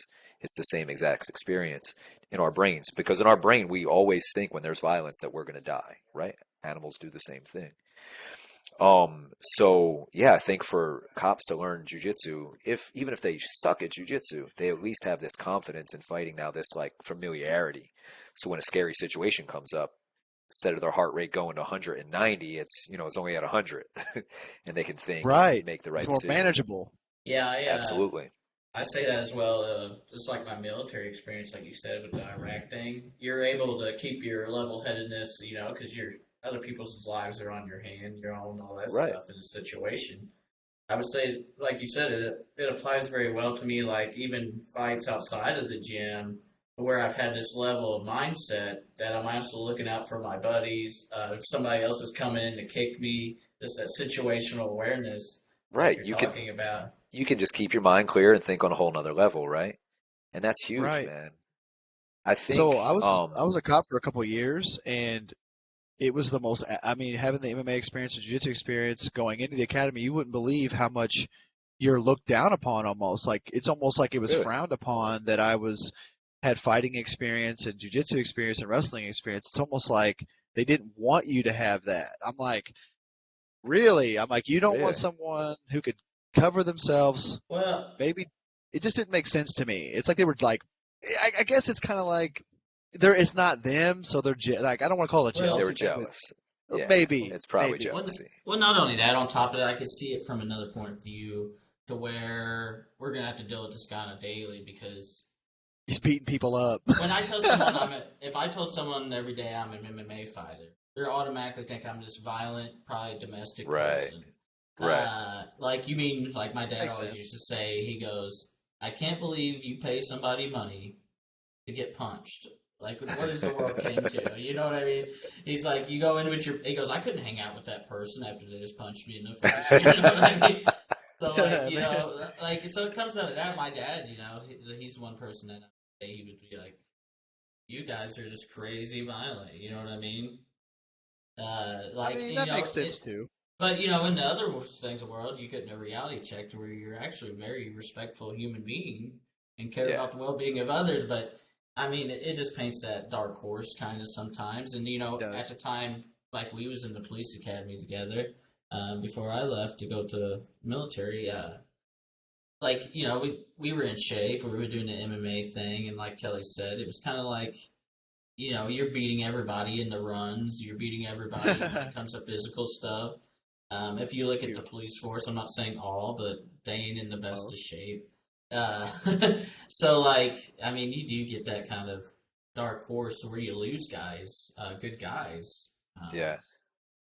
because of Sure. the training. So, yeah, I would say, man, that I mean, that I'm saying if I never did MMA and I met an MMA, this guy's really you know what I mean? So to play the dark horse side, I mean, I feel that's what a lot of places get. If you added it to your resume, you probably never would because someone's like, I'm not hiring this violent person in here Mm. because they have mental issues because they're paying people to punch them in the face. So It's true. Yeah, that's Fortunately, probably how regular people look at it, right? fortunately, there is some education out there now for people to understand MMA. So fortunately, that there is it's getting better. it is So getting. I guess your next episode would have been right after that would have been in it would have been in Thailand, where you guys do Muay Thai, which I'm a huge fan of Muay Thai, especially for training for MMA. I started learning it at a young age. So those types of episodes that you guys did that I'd had some experience in, they was really interesting to me as well. Seeing you guys get to train real Muay Thai in Thailand. Like I think you wrap your hands in rope? Like they did the old school wrapping. So Muay Boran was like the old style of Muay Thai where they would wrap in rope and then fight, and the rope just shreds people's skin open, right? So it'd just be these bloody fights. Yeah, Thailand was rad though. Thailand's super cool. I love the it's such an intertwined part of their culture there, fighting, like it's been around For for sure. hundreds and hundreds of years, and it's such a part of their history, like their military history, right? Like Thailand used to be a really like powerful nation because of their ability to fight hundreds of years ago. And still to this day, like the whole country loves it. It was I forget what the statistic was, but when I was there, it was like what 2008 or something. I think like 1 out of every 10 males was a professional fighter, like it's Wow. crazy, crazy That is ratio, right? Where in the US, I think it's I don't remember what it was, 1 out of every 20,000 or something like that was a professional fighter. So right. it's these crazy ratios, and you'd see the evidence of it, like um Thai Let's say people to are so respectful and cool to each other. But I spent a bunch of time in Thailand now, and you'll see foreigners come through there, and some big some big white dude, he's 6'2" and he's talking shit to a little guy who weighs 135 pounds. And he gets too aggressive, pushes him, swings, and the next thing you know, the big guy's just unconscious in the street. And the little guy's just like, oh, cup, and walking away, like apologizing as he leaves. Oh my Yeah, man. gosh. That on here Yeah, it's country saying football. that on here it's saying that there's at least known 60,000 registered Muay Thai boxers. So this is the ones that are registered. Registered, right. Oh 60,000 my of them. gosh. And what's the population of Thailand? That's Like it's really wild, man. And I'm sure a lot of the they turn pro at 6 and 7 years old. I doubt right. those guys are getting registered at that age. It's wild. And my favorite part about Thailand though is just how nice the people are. They're so sweet, like it's kind of like what you Right. were just So saying, Dan, where respectful. it's like, yeah, yeah. So you've got these people where it's like, yeah, 1 out of every 10 could literally kill you with his bare hands, and you would never know. You would never know that any of these people could fight. Like if you were just the first white dude to land in Thailand, you'd be like, I could conquer this country by myself. They're all these just tiny, nice people. And then it turns out that they're all savage warriors who are just Yeah. really, really humble, They're just good, sweet, humble people. I Yeah, love that. and you see that across older cultures like that were more hand-to-hand combatos in their way back hundreds of years ago. I mean, most of those countries are humble, very humble people. I mean, like even though my experience in Iraq wasn't so well, I mean, I still felt the common person was humble Yeah. because they've been fighting for years. So yeah, just knowing that, seeing that, and like I've told Kelly and I've told some other people, that haven't really had a out of country experience as far as that goes. Uh, in like social studies, I can recall seeing like third world countries and like kind of just like, okay, this is just in a book, not really caring. You know what I mean? It was like, okay, yeah, like, and then when you go there and you see it, and you go, my God, this is real. Yeah, Uh, man. and then the people, and they're like, how was the thing? And you're like, well, the mission sucked and all this stuff, but the people were, in my eyes, were like they're what made the trip. You know what I mean? The Cool. Commonwealth people, yeah. That's So cool. yeah, and they're humble, but at any moment, like you said, they don't have nothing to lose, so they ain't afraid to take you out. So like you said, that warrior mindset. All these people have that in these type of areas. Yeah, Right. definitely in Thailand, man. It's cool. I love that mix though. That humility mixed with the ability to do damage is cool. Well, Yeah, that one saying, I'd rather be a warrior in a garden than a gardener in a war. They have that mentality, like they're ready Yep. for it. So when you compare Muay Thai kickboxing, the art of eight limbs, to Savat or these other like Kyokushin, I mean, to you, what do you believe is the best striking style out of those? Oh, you're gonna make me say that in public, man. I Whew. mean, I know everyone has their opinion, but the thing is, you've got to train it. You have firsthand like experience, and the thing is too, it's not like you just went and trained this stuff. You fought someone in the style, so like you really have a knowledge that most people will never have. I will never. I've only got to spar a black belt in karate a few different times, who are legit ones like Kyokushin style, and they hit me in ways that I had never seen before. So like, I'm Right. just curious to you, like to you, what do you I think? I would say this. So I I hesitate to say that any is the best or whatever. Sure. If I had Okay, to that's choose fair. one, I would choose Muay Thai because Muay Okay. Thai has the least amount of rules. So I think each of these sports puts different regulations on themselves, right? True. Muay Thai allows you to punch, kick, knee, and elbow and hold a guy, right? That gives me a lot more options, like you called it the art of eight limbs. There's a lot more things that I can do in Muay Thai than I'm allowed to do in Kyokushin. We're not to say that it's more effective, but Kyokushin Right. has the same power in their kicks. They're throwing the Right. same type of kicks. Kyokushin has more variety of kicks, but Kyokushin limits itself, right? So they say that you can't punch to the face. You can't grab a guy to be able to knee him, right? So the Kyokushin's putting some rules on themselves that makes them a little bit less effective. So in the same way, I would say that MMA is more effective than Muay Thai because MMA has less rules, right? And if you want to take that a step further, you go to like a street fight. If you got really good at street fighting, that's the most effective thing because you can do whatever the fuck you want. So, Right. but I think as far as like, if you want to learn technique, if you want to learn skill, you could start with any of those three styles. If you started with Savate, if you started with Kyokushin, if you started with Muay Thai, they would all make you an effective fighter within a few months. You know what I mean? The kicks that you learn are powerful. The punches that you learn, they're the same punches pretty much in all those styles, right? The kicks are also very similar too. And I think that's just because we're learning, like as the world progresses and as we're sharing information, we're seeing like, all right, this is how physics and human engineering work. This is the best way to throw a kick. So this is what everybody's going to start to do, right? That Um, makes sense. yeah. So to me, if I had to pick one, I'm always going to pick the one.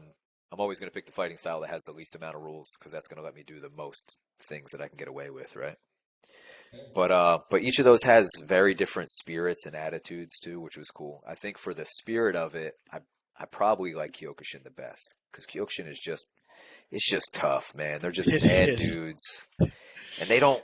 I was so impressed by those guys because they don't try to dodge. They don't try to be good at fighting. Like the way we would classically define a good fighter is like a guy who hits and is not hit.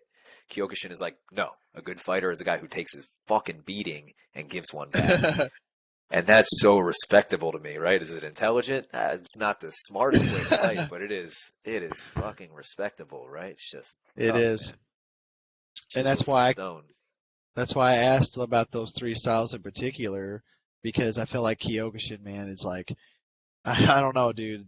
The bare knuckle body shots, the ability that they have with their kicking ability is unbelievable. Hmm. They are so quick, so fast with their punching. That's why I was just really curious, man, because I know everyone has their opinions, but man, you really have first hand knowledge. So hearing you get to explain that, that's really cool, man. Thank you for sharing, for real. Yeah, yeah, no worries. I think So both of those styles, Muay Thai and Kyokushin, both have, yeah, like such a high level of what do you call it? Like intensity, right? Like those guys right, condition the shit out of their bodies on both sides. The Muay Thai guys are starting at a very young age and just training nonstop. And the right. Kyokushin guys are just destroying their bodies in this like quest to become invincible. And I think you don't see as much of that in the more Western styles. So you don't see that really happening in America. You might have an individual boxer or kickboxer who's doing that in America, right? But it's Right. not what's going on in every gym. Same thing with Savat. I didn't see that. Like I'm not taking anything from them. They're very tough dudes, but it's equivalent to American kickboxing or something where it's like these guys are Right. training hard, but they're not like on this mission to make themselves into machines the way that the majority of Thai and Kyokushin guys are. Yeah, that makes a lot of sense actually. Um, yep, you got to. It's like their mindset is destroy myself so I can become indestructible. Yeah, yeah, that's I exactly mean, what the it is. Thai fighters are almost have the same mindset. They just want to be able to use their whole body as a weapon. Every part becomes indestructible. You want your shins, your elbows, and everything to be indestructible. But in the fight, I noticed the biggest thing in the fight you had trouble with was probably the clinch. That is honestly the clinch is is a whole nother art in itself. Yeah, It's separate almost. Like it's the same sport, but if you're not training clinch individually, yeah, you're it's a it's a whole new very thing, and that's it is. it was funny because going into Thailand, I was like, my clinch is pretty good. And then I got there and I was like, my clinch is trash. Like they were just whipping me around. And now I haven't been to Thailand for a lot of years. And I think again that my clinch is good. So maybe I need to go and like, get humbled. You'll see. But I did I learned a ton about clinch there. That's probably what I learned the most of because they were just whipping me around like a baby. And, the amount of control they could exercise and the damage they could do from the clinch. It's so cool. That's my favorite way to fight now. If I'm stand up fighting, I want to be in a clinch. I love that positioning is great. And And it pays it's off when similar to Yeah. me. and it pays off when you're the short guy and you're close to Right, right. I'm pretty much him. always the short guy, so it works out, Yeah, like the clinch Yeah, to me that feels a too. lot like we were saying about jujitsu, where it's like if you don't know what you're doing in the clinch, you're kind of in trouble, right? You're in Same as trouble. being on the ground. If you don't know what you're doing, you're in trouble. I think anytime you have two guys squared up, man, if that guy has no experience, he might still not be able to throw a crazy punch that knocks me out, right? Sure. But once we're in a clinch, it's like I have a little bit of experiential advantage now where this is going to be able to take me a little further than it's going to be his lack of knowledge is going to be able to take him.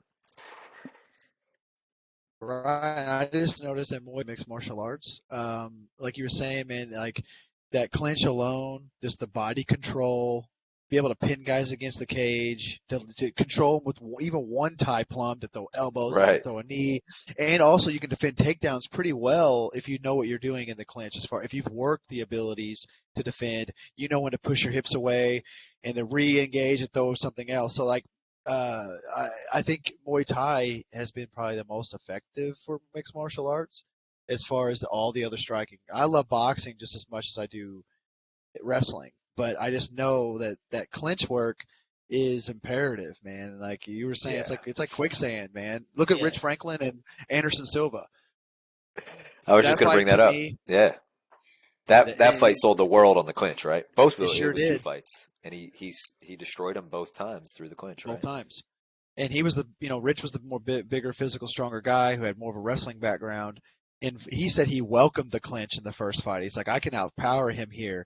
And he found out real quick the leverage and Yeah. control that Anderson have. Like you said, it opened eyes to like everyone in America that Muay Thai is no joke. Did you end up winning the fight in the Muay Thai? I don't remember. I No, remember no, you I were lost that one. boxing. Well, you were boxing the hell out of the guy though. He just kept I just boxed clinching and you. threw elbows. Yep, he'd You hit him clinch, with like and you hit him with it several was elbows. dozens of elbows probably. It was a lot. And he was just whipping knees into me. That fight was funny. Like it was just like a tough guy match, right? I just remember doing this the whole time, and he was just kneeing me as hard as he could. Um, but yeah, he won the fight. He won by points because I didn't. I only threw like two kicks. I don't think I threw any knees, or maybe a couple, and Couple so in the the knees are worth clinch. a lot more. Yeah, the knees are worth a lot more than the elbows and the punches. So he won on the points. But it was Hey, good. maybe That if was you had if you had more of an understanding of like the rules, maybe they explained it to you a little more. Maybe you would have probably took that into consideration. But like you did, I you're just out I there fighting, think man. it was a little bit of that, but I think they were telling me. I remember going back to the corner and Jimmy being like, "Doug, you have to kick, you have to kick," and Crew Palong was telling me the same thing, and I just went out and I was like, "I just want to win, I just want to win." All right. So I was trying to knock him out, and that was one of those situations where it was like I was choosing aggression and choosing trying to win over trying to do the style, right? And I lost because of it, and I deserved to lose, and but it was one of those fights where I still walked away feeling really good about it. It was a great fight on both of our ends. Competitive, And that we very both beat each competitive. other up pretty good. We both walked away with some bruises and some scrapes. And yeah, I wasn't mad about that loss at all. I felt good about it. Well, I kind of skipped over, but in the fight where you were doing, I can't pronounce it. It's like there's the one you did in California. Well, your final fight, we talked a little bit about it during our chat. You head kicked the guy and you put him out. I mean, you put him away. I remember being a kid watching that, and I kind of explained it to you. It just, I don't know, man. Watching that head kick land during that fight. I don't know, dude. It was just awesome to see because like primarily you didn't throw a whole lot of kicks in most of your fights, so you switch kick lands perfect. So that episode was before. Was that before or after the tie? You had any tie experience, or was that That just kind of was like I'm that was throwing? before. Yeah, that was before. So that was again me like going home and just training every time I went home, being like, man, I got to learn how to get this kick up to somebody's head. And I remember after I kicked that guy, Jimmy was like, "I didn't even know you could kick that high." I was like, "I didn't really know either, Dude. man. I just But just Been figured that out a been, couple weeks ago." been practicing. Been practicing.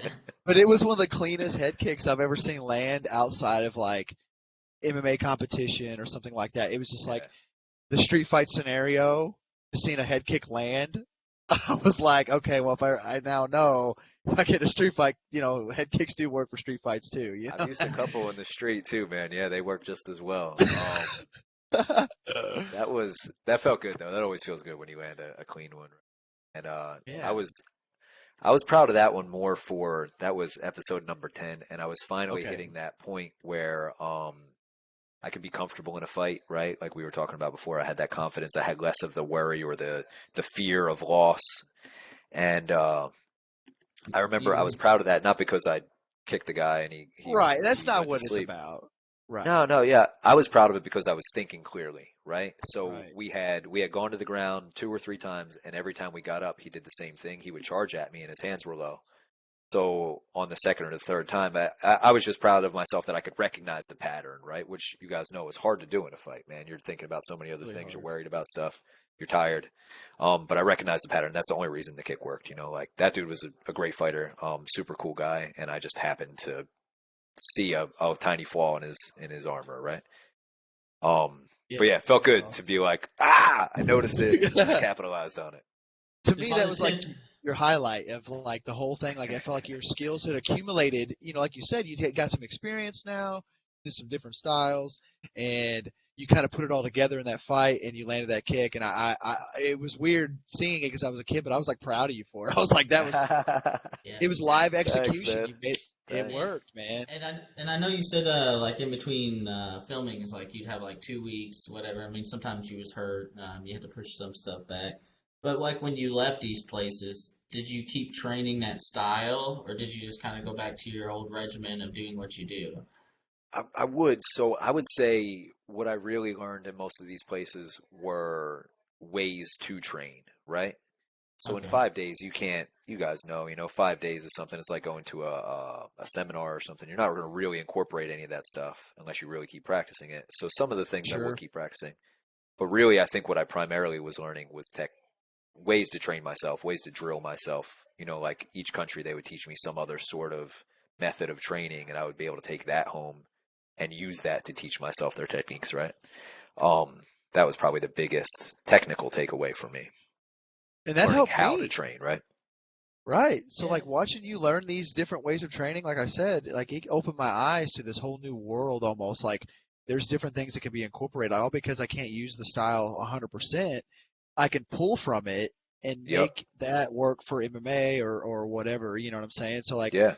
that's honestly, man, that's one of the main takeaways I got from the show was like this show is providing information, teaching me how to train because I was still learning MMA at the time. We didn't have many gyms around.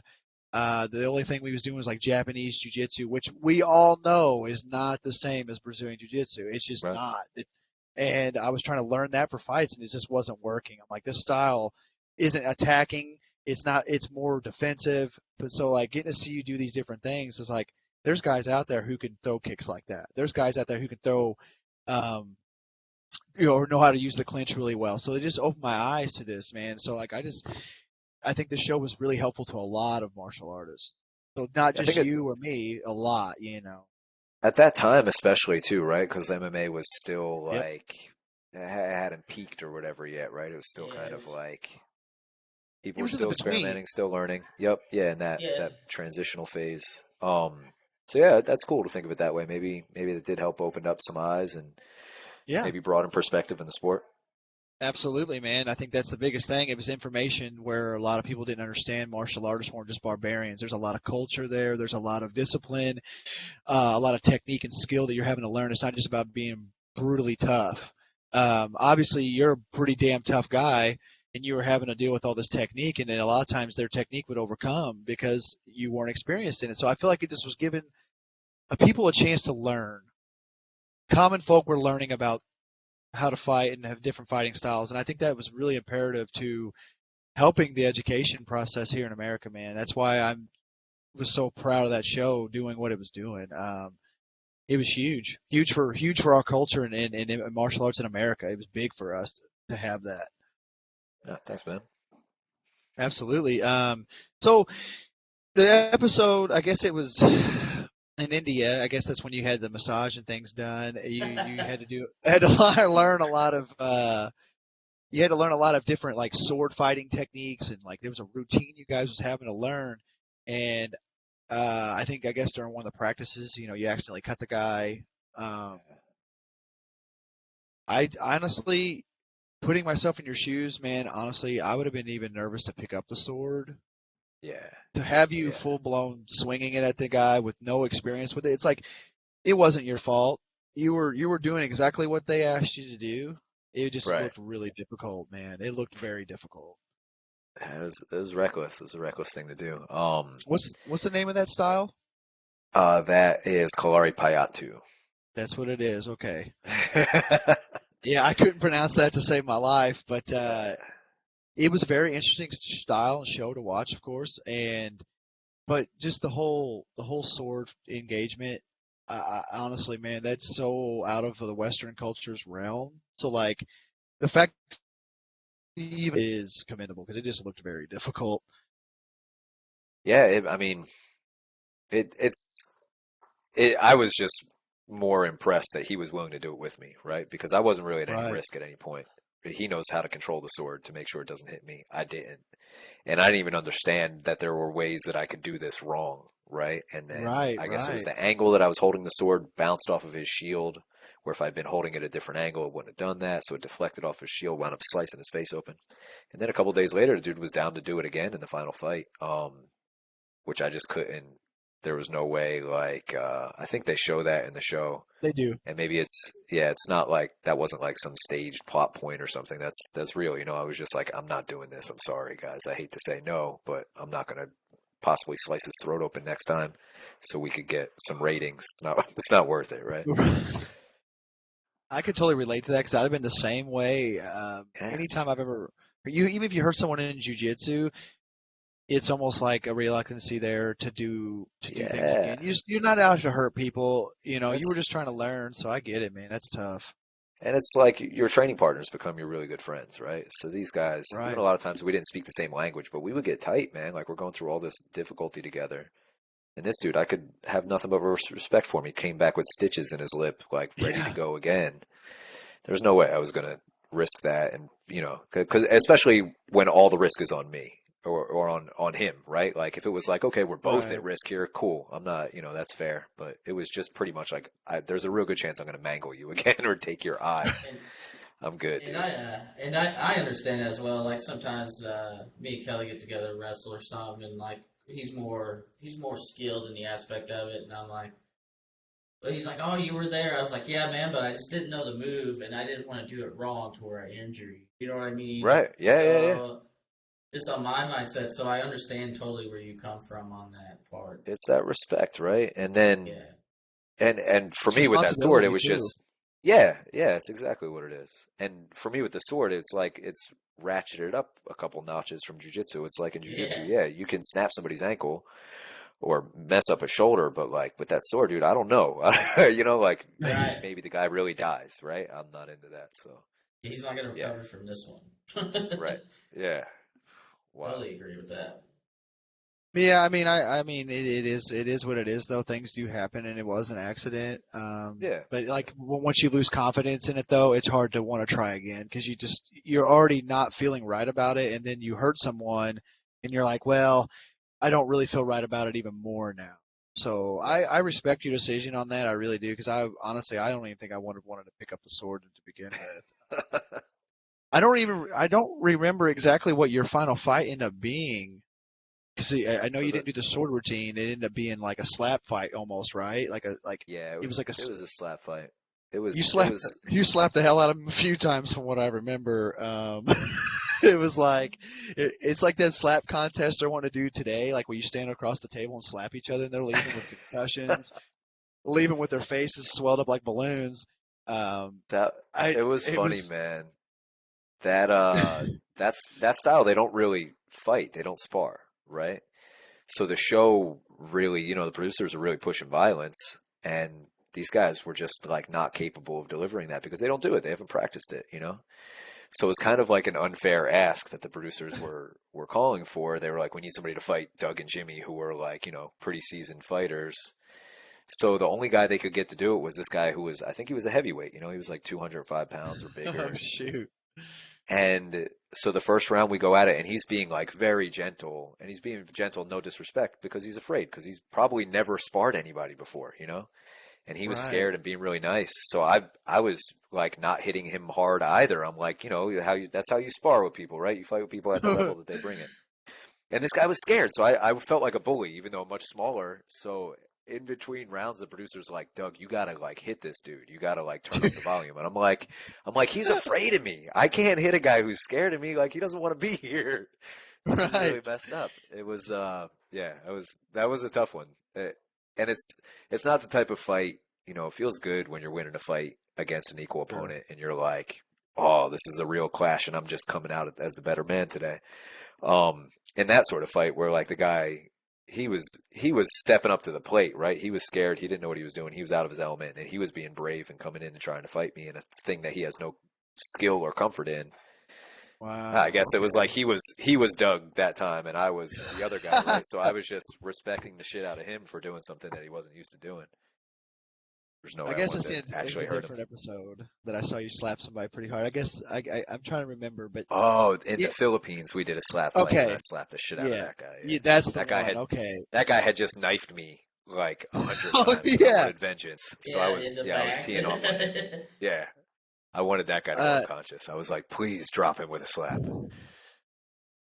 that's hilarious. But see, I didn't realize that the producers were getting involved in that way of like, okay, I know this style is not really like you're not meant to like have a fight, but you're gonna go ahead and bring a representative and you're gonna fight. Like that's this Yeah, is what's gonna so happen.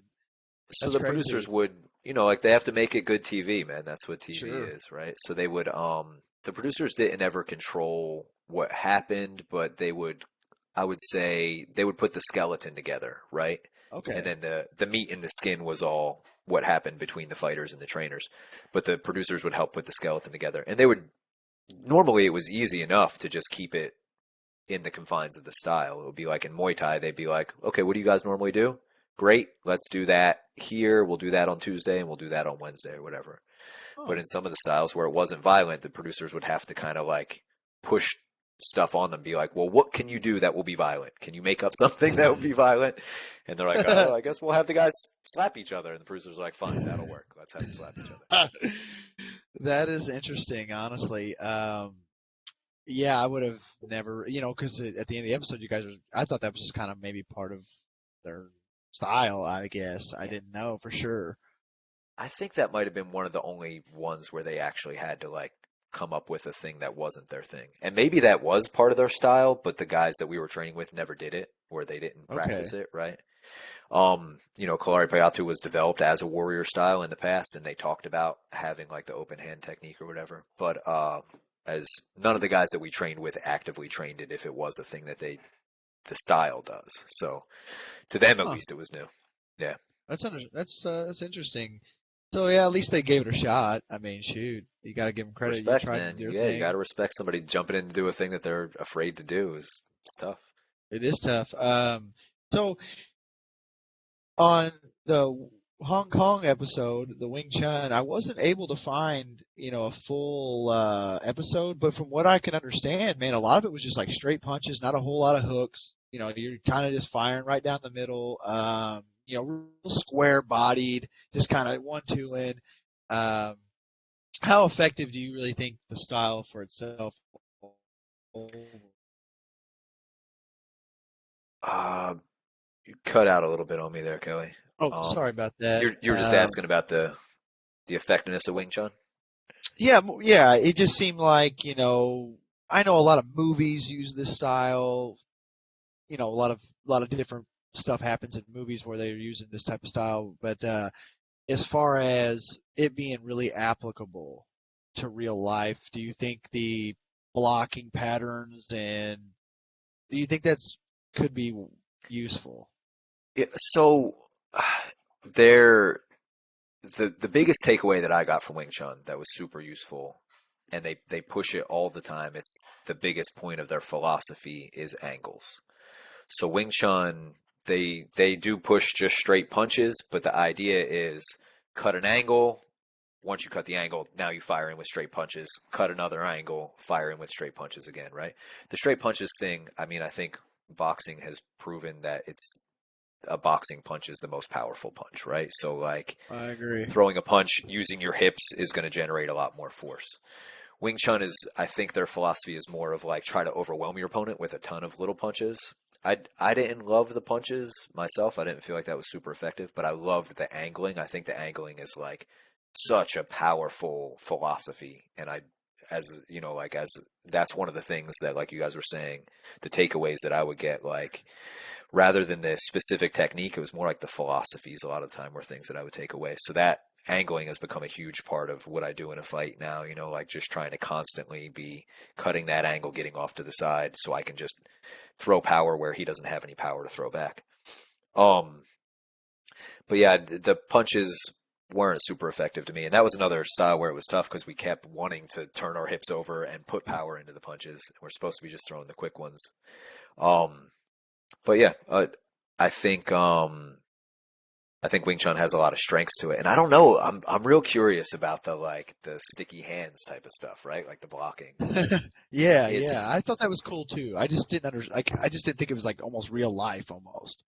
I don't know honestly. So it's like it's really hard to say. Could I do it? No. But a lot of these ancient martial arts or the older martial arts, the ones that lean heavy on the arts ends, especially, you can become very effective and very lethal with these styles, right? It just takes a really long time for that to happen. So if you take a dude who doesn't know how to fight, you throw him in a boxing gym, a jiu-jitsu gym, a Muay Thai gym, in 3 months, he's twice as dangerous as he was on the day that he walked in, right? Very Amen. quickly, Yeah. you can exponentially increase your lethality. If you take a guy and put him in a Aikido dojo, at the end of 3 months, he's probably no more dangerous than he was when he walked in. But at the end of 20 years, he might be lethal, right? So that's what I'm saying about the sticky hands thing. Like, um, my coach there, my trainer he was good with it, dude. I don't know how well it will work in a real fight, but I would try to hit him, and he would just be like, no, no, no, no, no, no, no, and shut me down. He could do it with his eyes closed and stuff. It was really, really cool. Um, how effective is that in a real fight where people are throwing with full force and intention? I don't Takedowns. know. I can't say. Right. But my my knock against it is that it does take a really long time to learn that, right? So I would always say go for your easy money. If you can learn how to fight and be effective in 3 months, take the 3 months over the 3 years or the 11 years or the 30 years, right?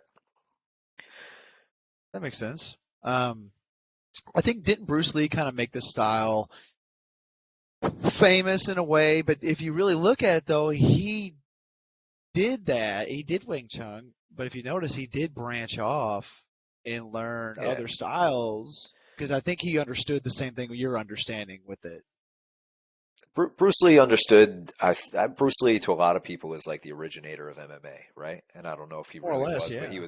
he was one of the biggest people to start thinking like this, right? Where it was like take the beauty from each style and use that, right? I mean, and that's just human nature. That's what we do in everything, right? Like we can say that there's Italian cooking and Mexican cooking and French cooking, but really, like, why not take all of those ingredients and make the best dish that you can get, right? And we see people doing that. We come up with beautiful creations.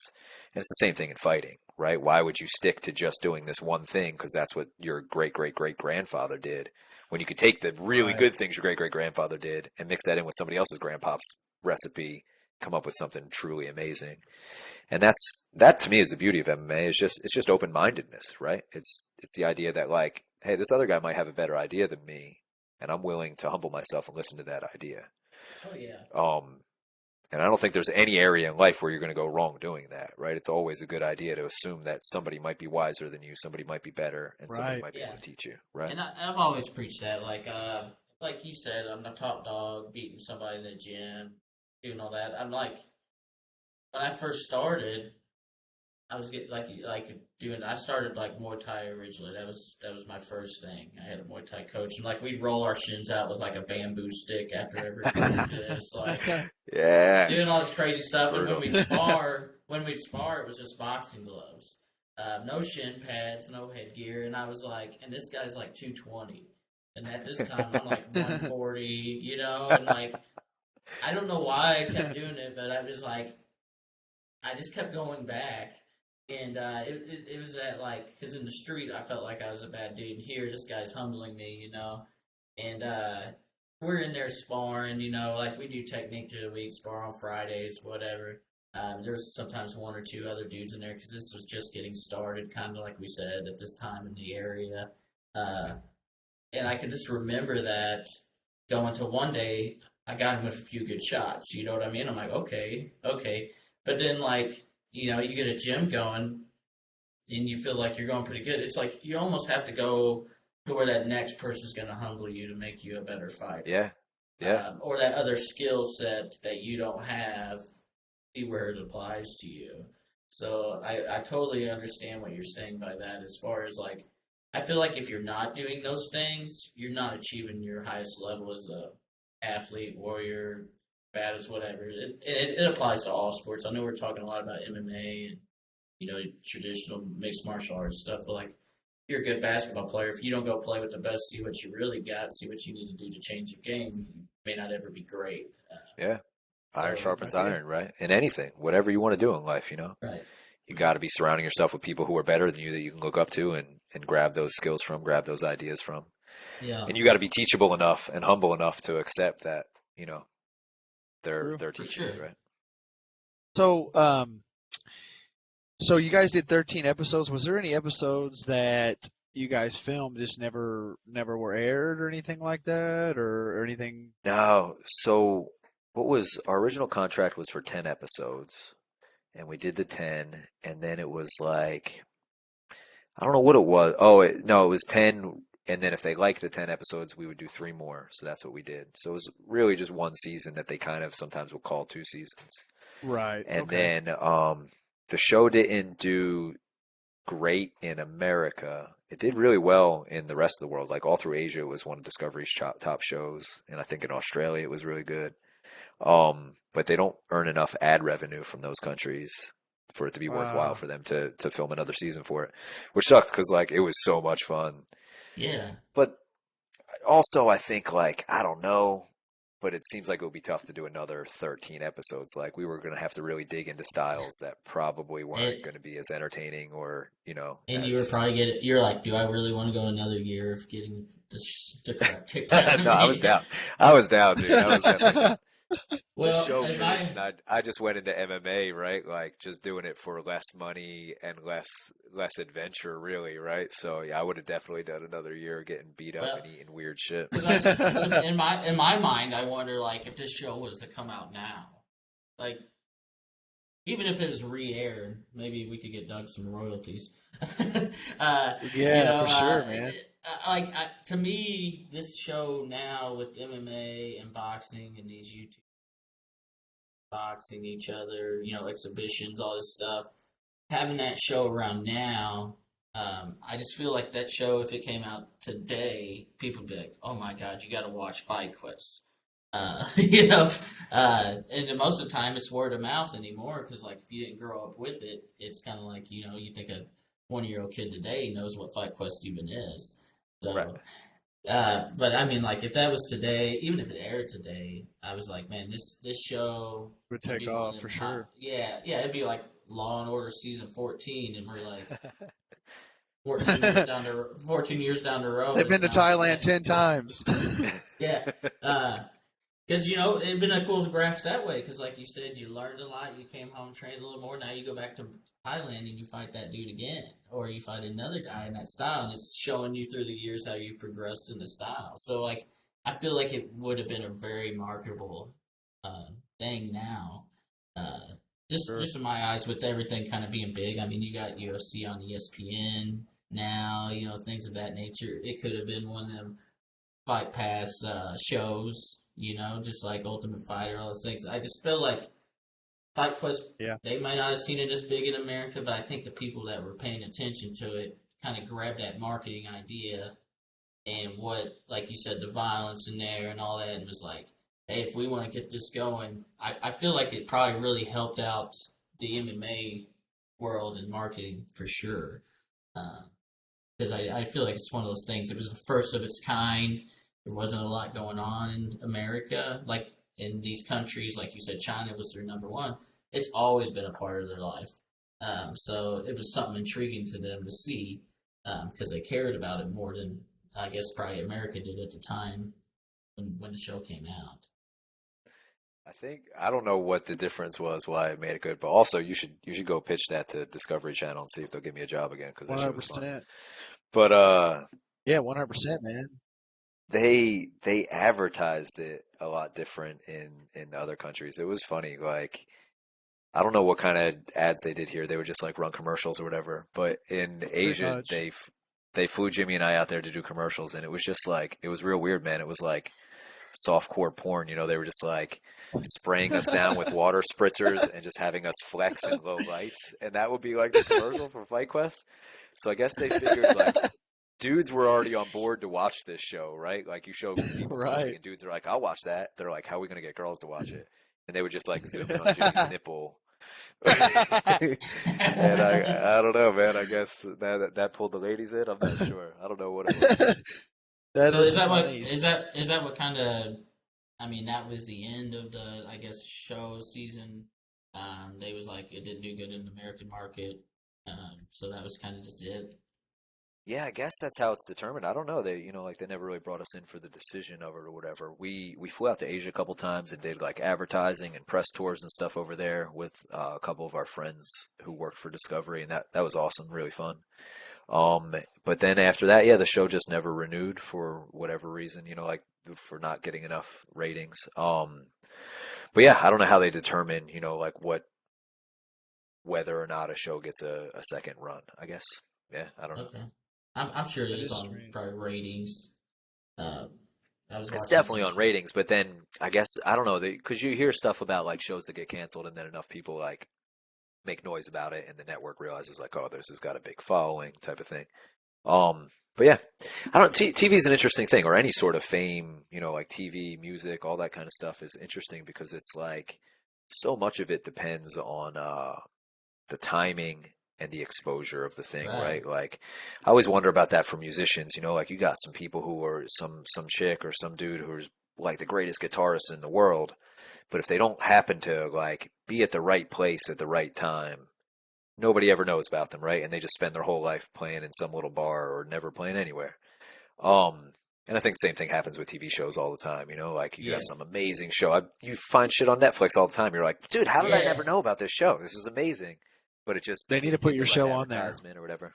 It Yeah. was back in the day. It was on Netflix. They need to put it Years back ago. on there, honestly. They really should. I think I think people would be surprised. But so I guess once you stopped filming the show, I mean, obviously you were still really intrigued with mixed martial arts, I'm sure at that point. So how did you how'd that work? You just went right into fighting, I guess, or did you Yeah, train a yeah. So little longer? that was just the mission then, right? So I got out of I was training MMA in between every episode of the show because I was like, this is the best way for me to prepare. They didn't ever want us to train this style for the before going to the episode of the show, right? So I would just train MMA because I'm like, this will cover everything. It'll help me with everything. Right. So yeah, then when I got back, I think I did one amateur fight after the show, and then after that, I turned pro, and I fought 4 pro fights. I was 3-1, and then I was just what happened? I got a girlfriend, Oh yeah. and That's a career builder. right. You Every know, you know, time. it was like the perfect storm, right? It was like I got a girlfriend.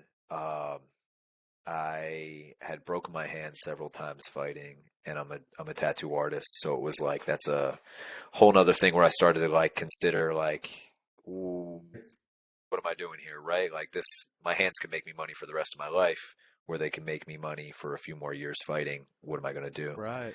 Um, and then I don't I guess there was a part of it that started to feel like a job. Like I got into fighting because I wanted to overcome my fears. And I think I had pretty much accomplished that. I'm not afraid to fight anymore. And now MMA was starting to feel for me like a job. Like I was that's when I realized something was off, right? I was offered an opponent and I was like, I don't think I want to fight that guy because he's got a way better ground game than me. He's got way better wrestling and I'm not gonna be able to probably not gonna win. So I don't think I want to take the fight. And I was like, man, I just want to be fighting people because I want to fight a guy rather Right. than trying to worry about my record and thinking about, what that's going to affect in the future. So it took a little bit of the magic out of it for me, I think, at that point. And so that was, for me, it was like I got the things that I needed to get out of fighting professionally. I Yeah. like overcame the fear, got to be in the ring, got to do it, had a lot of fucking fun doing it. And yeah, now I just train for fun, teach people, Yeah. and just enjoy sparring and having a good time with it, you know? Yeah, mine came that way of my first kid. It was like That'll do it. I gotta have this job. Like I'm at the amateur fights level to where it's like I'd be better off going pro because now I'm at this higher. I've had so many fights amateur. I'm gonna be fighting top amateur guys. But if you go pro, you're kind of getting the bottom. You're starting at the bottom again, you know. So Right. I was in that mindset like that. But I was also at the same time, I'm like, I have this kid. If this route does not work out for me, like you said, where does that leave me at as far as providing Right. for a family, providing for your children? So Fighting is a huge gamble, man. yeah, It's it a huge is. gamble. Some guys, come out, they're in a wheelchair, or you lose an eye, or now you're kind of handicapped as far as your abilities to provide and do all those things. So yeah, I understand where you're coming from with that. I mean, I did make the joke about, yep, that's a career ender, but It the is, real thing man. is, it's you start thinking about other people besides yourself. Is what it happens, Right. Right. and And you it just Totally. you see a lot of those dudes who like, it would always break my heart. Some of my friends just fight for years and years and they never make it to the top. And then it's like, man, you got like 18 years of pro fighting experience, and where do you go from there? A lot of them, thankfully, have turned it into gyms and turned it into a way to like take care of their Right. families, which is rad. But yeah, it's tough, man. It's a hard thing I think for any athlete or anybody who's good at anything to do, to have to face that day when you got to walk away from it. It's tough. Yeah. Yeah. You don't know when that day is going to come either for some of us. You know what I mean? You just never know when your last day fighting's going to come or your last day training. And you just got to enjoy it all while you can and have fun. And like you said, if the reasons for doing it start to feel like a job, then it's probably, a good idea to think, okay, I can do something else then. Because if it becomes a job, then it's not fun anymore, right? Most of the time. So I totally understand that. I chased the dream for quite a while, and I just didn't get to where I needed to be at. And walking away is tough. I still haven't fully walked away, and I don't think any of us in this conversation has. We're all still training. We're all still Right. talking about it. So in reality, yeah, if we stepped away in ways, but honestly, we'll never fully step away because this is just who we are. We're cut from that cloth, so to speak. That's why you named this podcast that, is because most guys just have this mentality. They had a rough upbringing, or they're poor. Like every person in this conversation's went through that exact same experience, and it breeds a different type of person. So I feel like we'll always be martial artists at heart, even though it's not what we do full time. You know what I mean? It's a part of who we are as people. And the fact that you still went on to fight after the show, there's a lot of pressure there. You're Doug Anderson from the Fight Quest show. Like I get to fight him, so it's like you had two pressures there. You had a guy who really wanted to beat you, and then plus you had your own pressure on yourself. So it's like I commend you for even fighting professionally like that and putting it on the line, dude. That takes a lot of courage anyway. But to be in the limelight, like he was, like doing a cool show like that, that put probably a lot of pressure on you. So the fact that you fought professionally is amazing, man. To put it on the line. Thanks, man. yeah. So you just want to kind of wrap this up with you. So, do you still talk to Jimmy at all? I know that he kind of went on to do some commentating type stuff, and he actually has his own podcast, I believe, or something along those lines. He was going through each episode, kind of describing his experience. But that's what made talking to you so much interesting because you hadn't had a chance. I haven't seen any interviews like that or any type of podcast situation where you got to explain your side. Jimmy, but to know where you've been more than him. No offense, but he went on to stay kind of mainstream and did his thing or whatever. But man, like you were the guy, in my opinion, you were the heart and soul of the show. Thanks, man. Um, yeah, no, me and Jimmy are still super cool. Jimmy's doing great. He's killing it at the commentating thing. The last time I talked to him, I haven't talked to him for a little while, but the last time I talked to him, he was actually working for WWE, so he's doing announcing for those Oh guys. wow, Yeah, That's yeah, yeah, awesome. yeah. He was that is announcing for cool. UFC for a while. He's done Hmm. Bellator, like so. He's done a lot of big name shows, and he's built like a good reputation for himself. And he's good at it, man. He's really good at like he's got the gift of gab, and he loves fighting in the sport sense. So for me, my love of fighting is kind of probably real similar to your guys. It's that like that gritty aspect of it that like, man, I just came up in a tough way and learning how to survive. That's something that I've always respected is people who just got heart and grit and toughness. Um, Jimmy loves the technique and the skill and the strategy of fighting, and he loves all the stats and all that. I don't care about any of that, man. I just want to watch two people just pour their hearts out in a ring, you know. So for Jimmy, it's like perfect job, and he's killing it at it, man. He's doing really good. Yeah. Yeah. Can I ask you this? Was you ever offered anything after the show? Did they call you and say like, "Sorry, but it's over. We got this, this, and this," and you kind of went your own way, or So there were a few things. One of the I guess he's like the executive producer of the production company or the one of the owners of the production company, Charlie, super cool guy. And he's kind of always like pushing for me to be on another TV show. He will call me up all the time, be like, "Hey, you want to do this one? You want to do this one? You want to try out for this one?" Um, so there were a few shows that I considered or we looked into. A lot of the shows I'm just like, man, I can't do anything that I'm not like passionate about, right? Fighting was easy right? because Right. it's like I love it. You know, I'm excited about it. I'm not a good faker. I can't go pretend like I'm passionate about a baking show or some shit like that. It's not going to work for me. So, yeah, there were a couple things, and then I pitched a bunch of ideas to him for shows, all like real outlandish. It would just be like me and one or two of my friends going to do real crazy stuff, but most of it was just like I Like don't some know, it was night, either illegal. like some Nitro Circus style stuff or My something. my favorite idea for a show was like a real life Hunger Games where everybody plays with like tasers, right? So you're just like you have to survive in the woods for a month or something like that. You're out there, the Oh last man standing wins, and everybody's just running around with tasers trying to blast each other. You could have airdrops of supplies. Everybody's got cameras on them, you know, like be like I would have man watched versus it. wild. Yeah, yeah, that would be a great show. What if, I don't what? know Go ahead. Sorry. what's that. No, go ahead. I'm sorry. I didn't mean to cut you No, off. so if that show ever comes out, that was my idea. But I think the issue is like it's just crazy illegal. It's probably like infringement of Hunger Games rights, and then like somebody's gonna die playing that game too, which probably doesn't work out well for the production But company.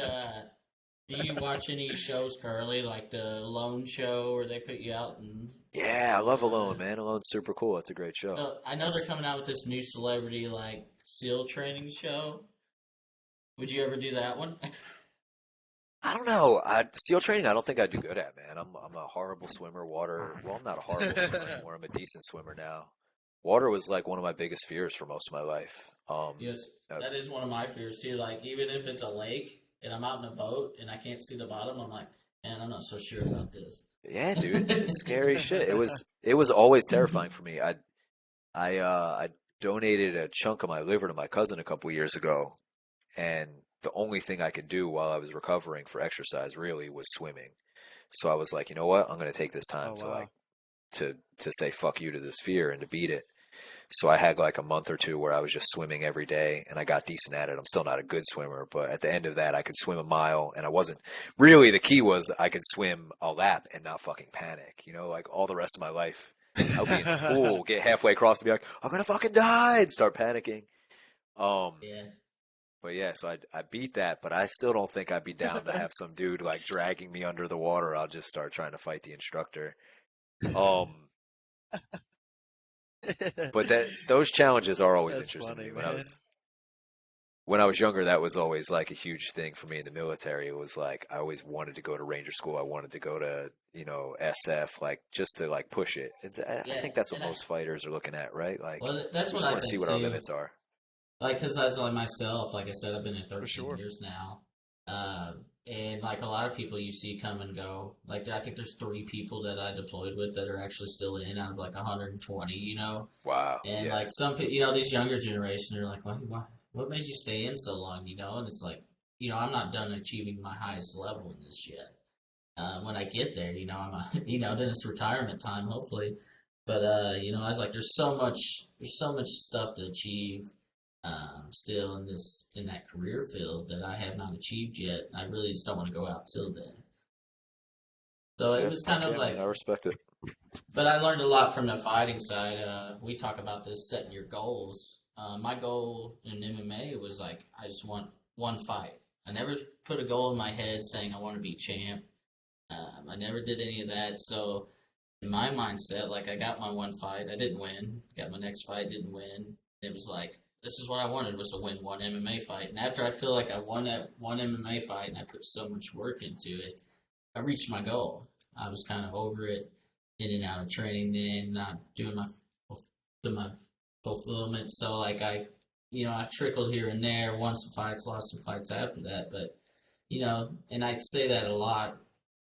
The goal setting mindset, what it helped me when I went to the military, my MMA experience, saying my goal is not I'm going to serve my time and get out. My goal is I'm going to achieve the highest level that I can get possible. So for listeners out there or whoever's listening, that's one thing I can say I learned from MMA as well is setting my goals higher and expectations higher for myself. For sure. For sure, man. That's Alright. awesome.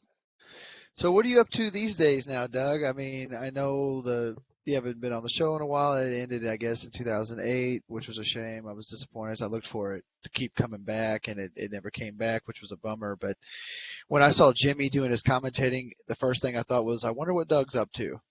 I think a lot of people are wondering the same, and kind of fill us in a little bit on what you're up to these days. Ah, man, I don't know. I'm just a dude, man. I own a tattoo studio. I'm a tattoo artist. I've been tattooing pretty much since Fight Quest ended. I started tattooing right around there. So I'm a tattoo artist. I paint and draw. I travel a lot still, as much as I can. I do a lot of volunteer work. Like when I travel, I like going places, helping out, doing something worthwhile for everybody else. Not just trying to. For a lot of years, I was just trying to soak up the world and enjoy countries, and a lot of it was real drunk. Now, now I'm trying like I still love seeing the world. I love experiencing cultures, but I want to be like doing something useful for people, not just getting wasted. Um, yeah, that's it, man. Just living a simple life, Understand trying to that. be a good dude. Yeah, totally understand Yeah, that. man, for sure. Um, yeah, you're definitely a humble dude, and you're definitely somebody that I looked up to, definitely. And um, I know to you it may not seem like it was a whole lot, but in reality, I know things have settled down and blah blah blah. But man, that show was really awesome. It brought a lot of awareness to people, and you got to meet you and to know you. Um, and that was a really cool thing, man. Like you got to put yourself out there and experience a lot of cool things. And now, like you're talking about now, you want to experience them in a different way. You're volunteering, doing stuff like that, and I feel like that's huge. Our world needs that. We need more people who care about others, and you're just a true representation of what a martial artist should be. And I appreciate you for it. Never forgot about you after all these years, of course, and the fact that you were willing to come on and talk about your life experiences in the show, man, we appreciate your time. We really do, man. You're a good, humble guy, and I hope for you, brother. I mean, Yeah, to piggyback off what you're saying there, like I said, first off, I want to thank you for your service, Doug. Thank you too, man. Hey, second thing, like just for like you sure. saying, I think that's why me and him related to you so much. As the show, it's crazy. We have so much in common. We probably keep this conversation going for hours and hours. You know what I mean? Because we have so much similarities, and it's crazy how you can pick those up through the show. As far as why we related to your character so much more, and then as our discussion progressed, you start hitting on things like, hey, I'm in that same boat. Yeah. I'm also an artist, so that's what I Oh, went to cool, man. college for. When I came before I went into the military. So my brother, he's an artist for like a bunch of big people. He does like in his area, he does draws tattoos for the tattoo artist. Things like that. He's actually talked about venturing into it. I ain't seen him do it yet, but yeah, so that's what I was saying. We could keep this going for hours. I know we got our own personal life like that to get back to and stuff like that. But yeah, we really appreciate it. Like we said, from the bottom of our hearts, man. We love you, man. We wish the best for you. Uh, And like I said, we just appreciate your time, your service, everything. Man, thank you guys. I had a blast. It's really fun hanging out, getting to know you guys, getting to talk with you. Yeah. Super huge honor for me, and I appreciate you. And thank you, man. Thank you for your service. You're thanking me. You've been in this shit Hey, a lot longer. I did 3 years and was like, I'm done. I don't ever want to do this shit again. You got but there's not. 13. God bless, brother. Has there ever been a party you missed it though? Yeah, yeah, for sure, man. I miss that I brotherhood and miss the the brotherhood. camaraderie. Yeah, Yep. that's the hardest thing for me to let go. I still, I mean, one of my buddies is still in, but two of my main military buddies, like they're out, but we're such a tight knit group because we deployed together, lived together, went through Yeah. the same shit together. So Yeah, man. It's a family, right? It becomes a family. And that's I yeah, think fight gyms do a good job of that too a lot of the time, right? You get really tight with people that shared bond, that shared trauma shit, man. It's powerful. yeah, Brings it's people together. respect. Yep. You know, the Kelly's been through the same stuff I have in the gym, all that stuff. And I thank him for his service in the police stuff. And he's like, you gotta thank me for that. What you did is way worse. I was like, I don't know, man. Some of this stuff that happens It's over here all is pretty same, man. Yeah. bad. We're all doing a shitty job to Yeah, look out for other people, right? right, man.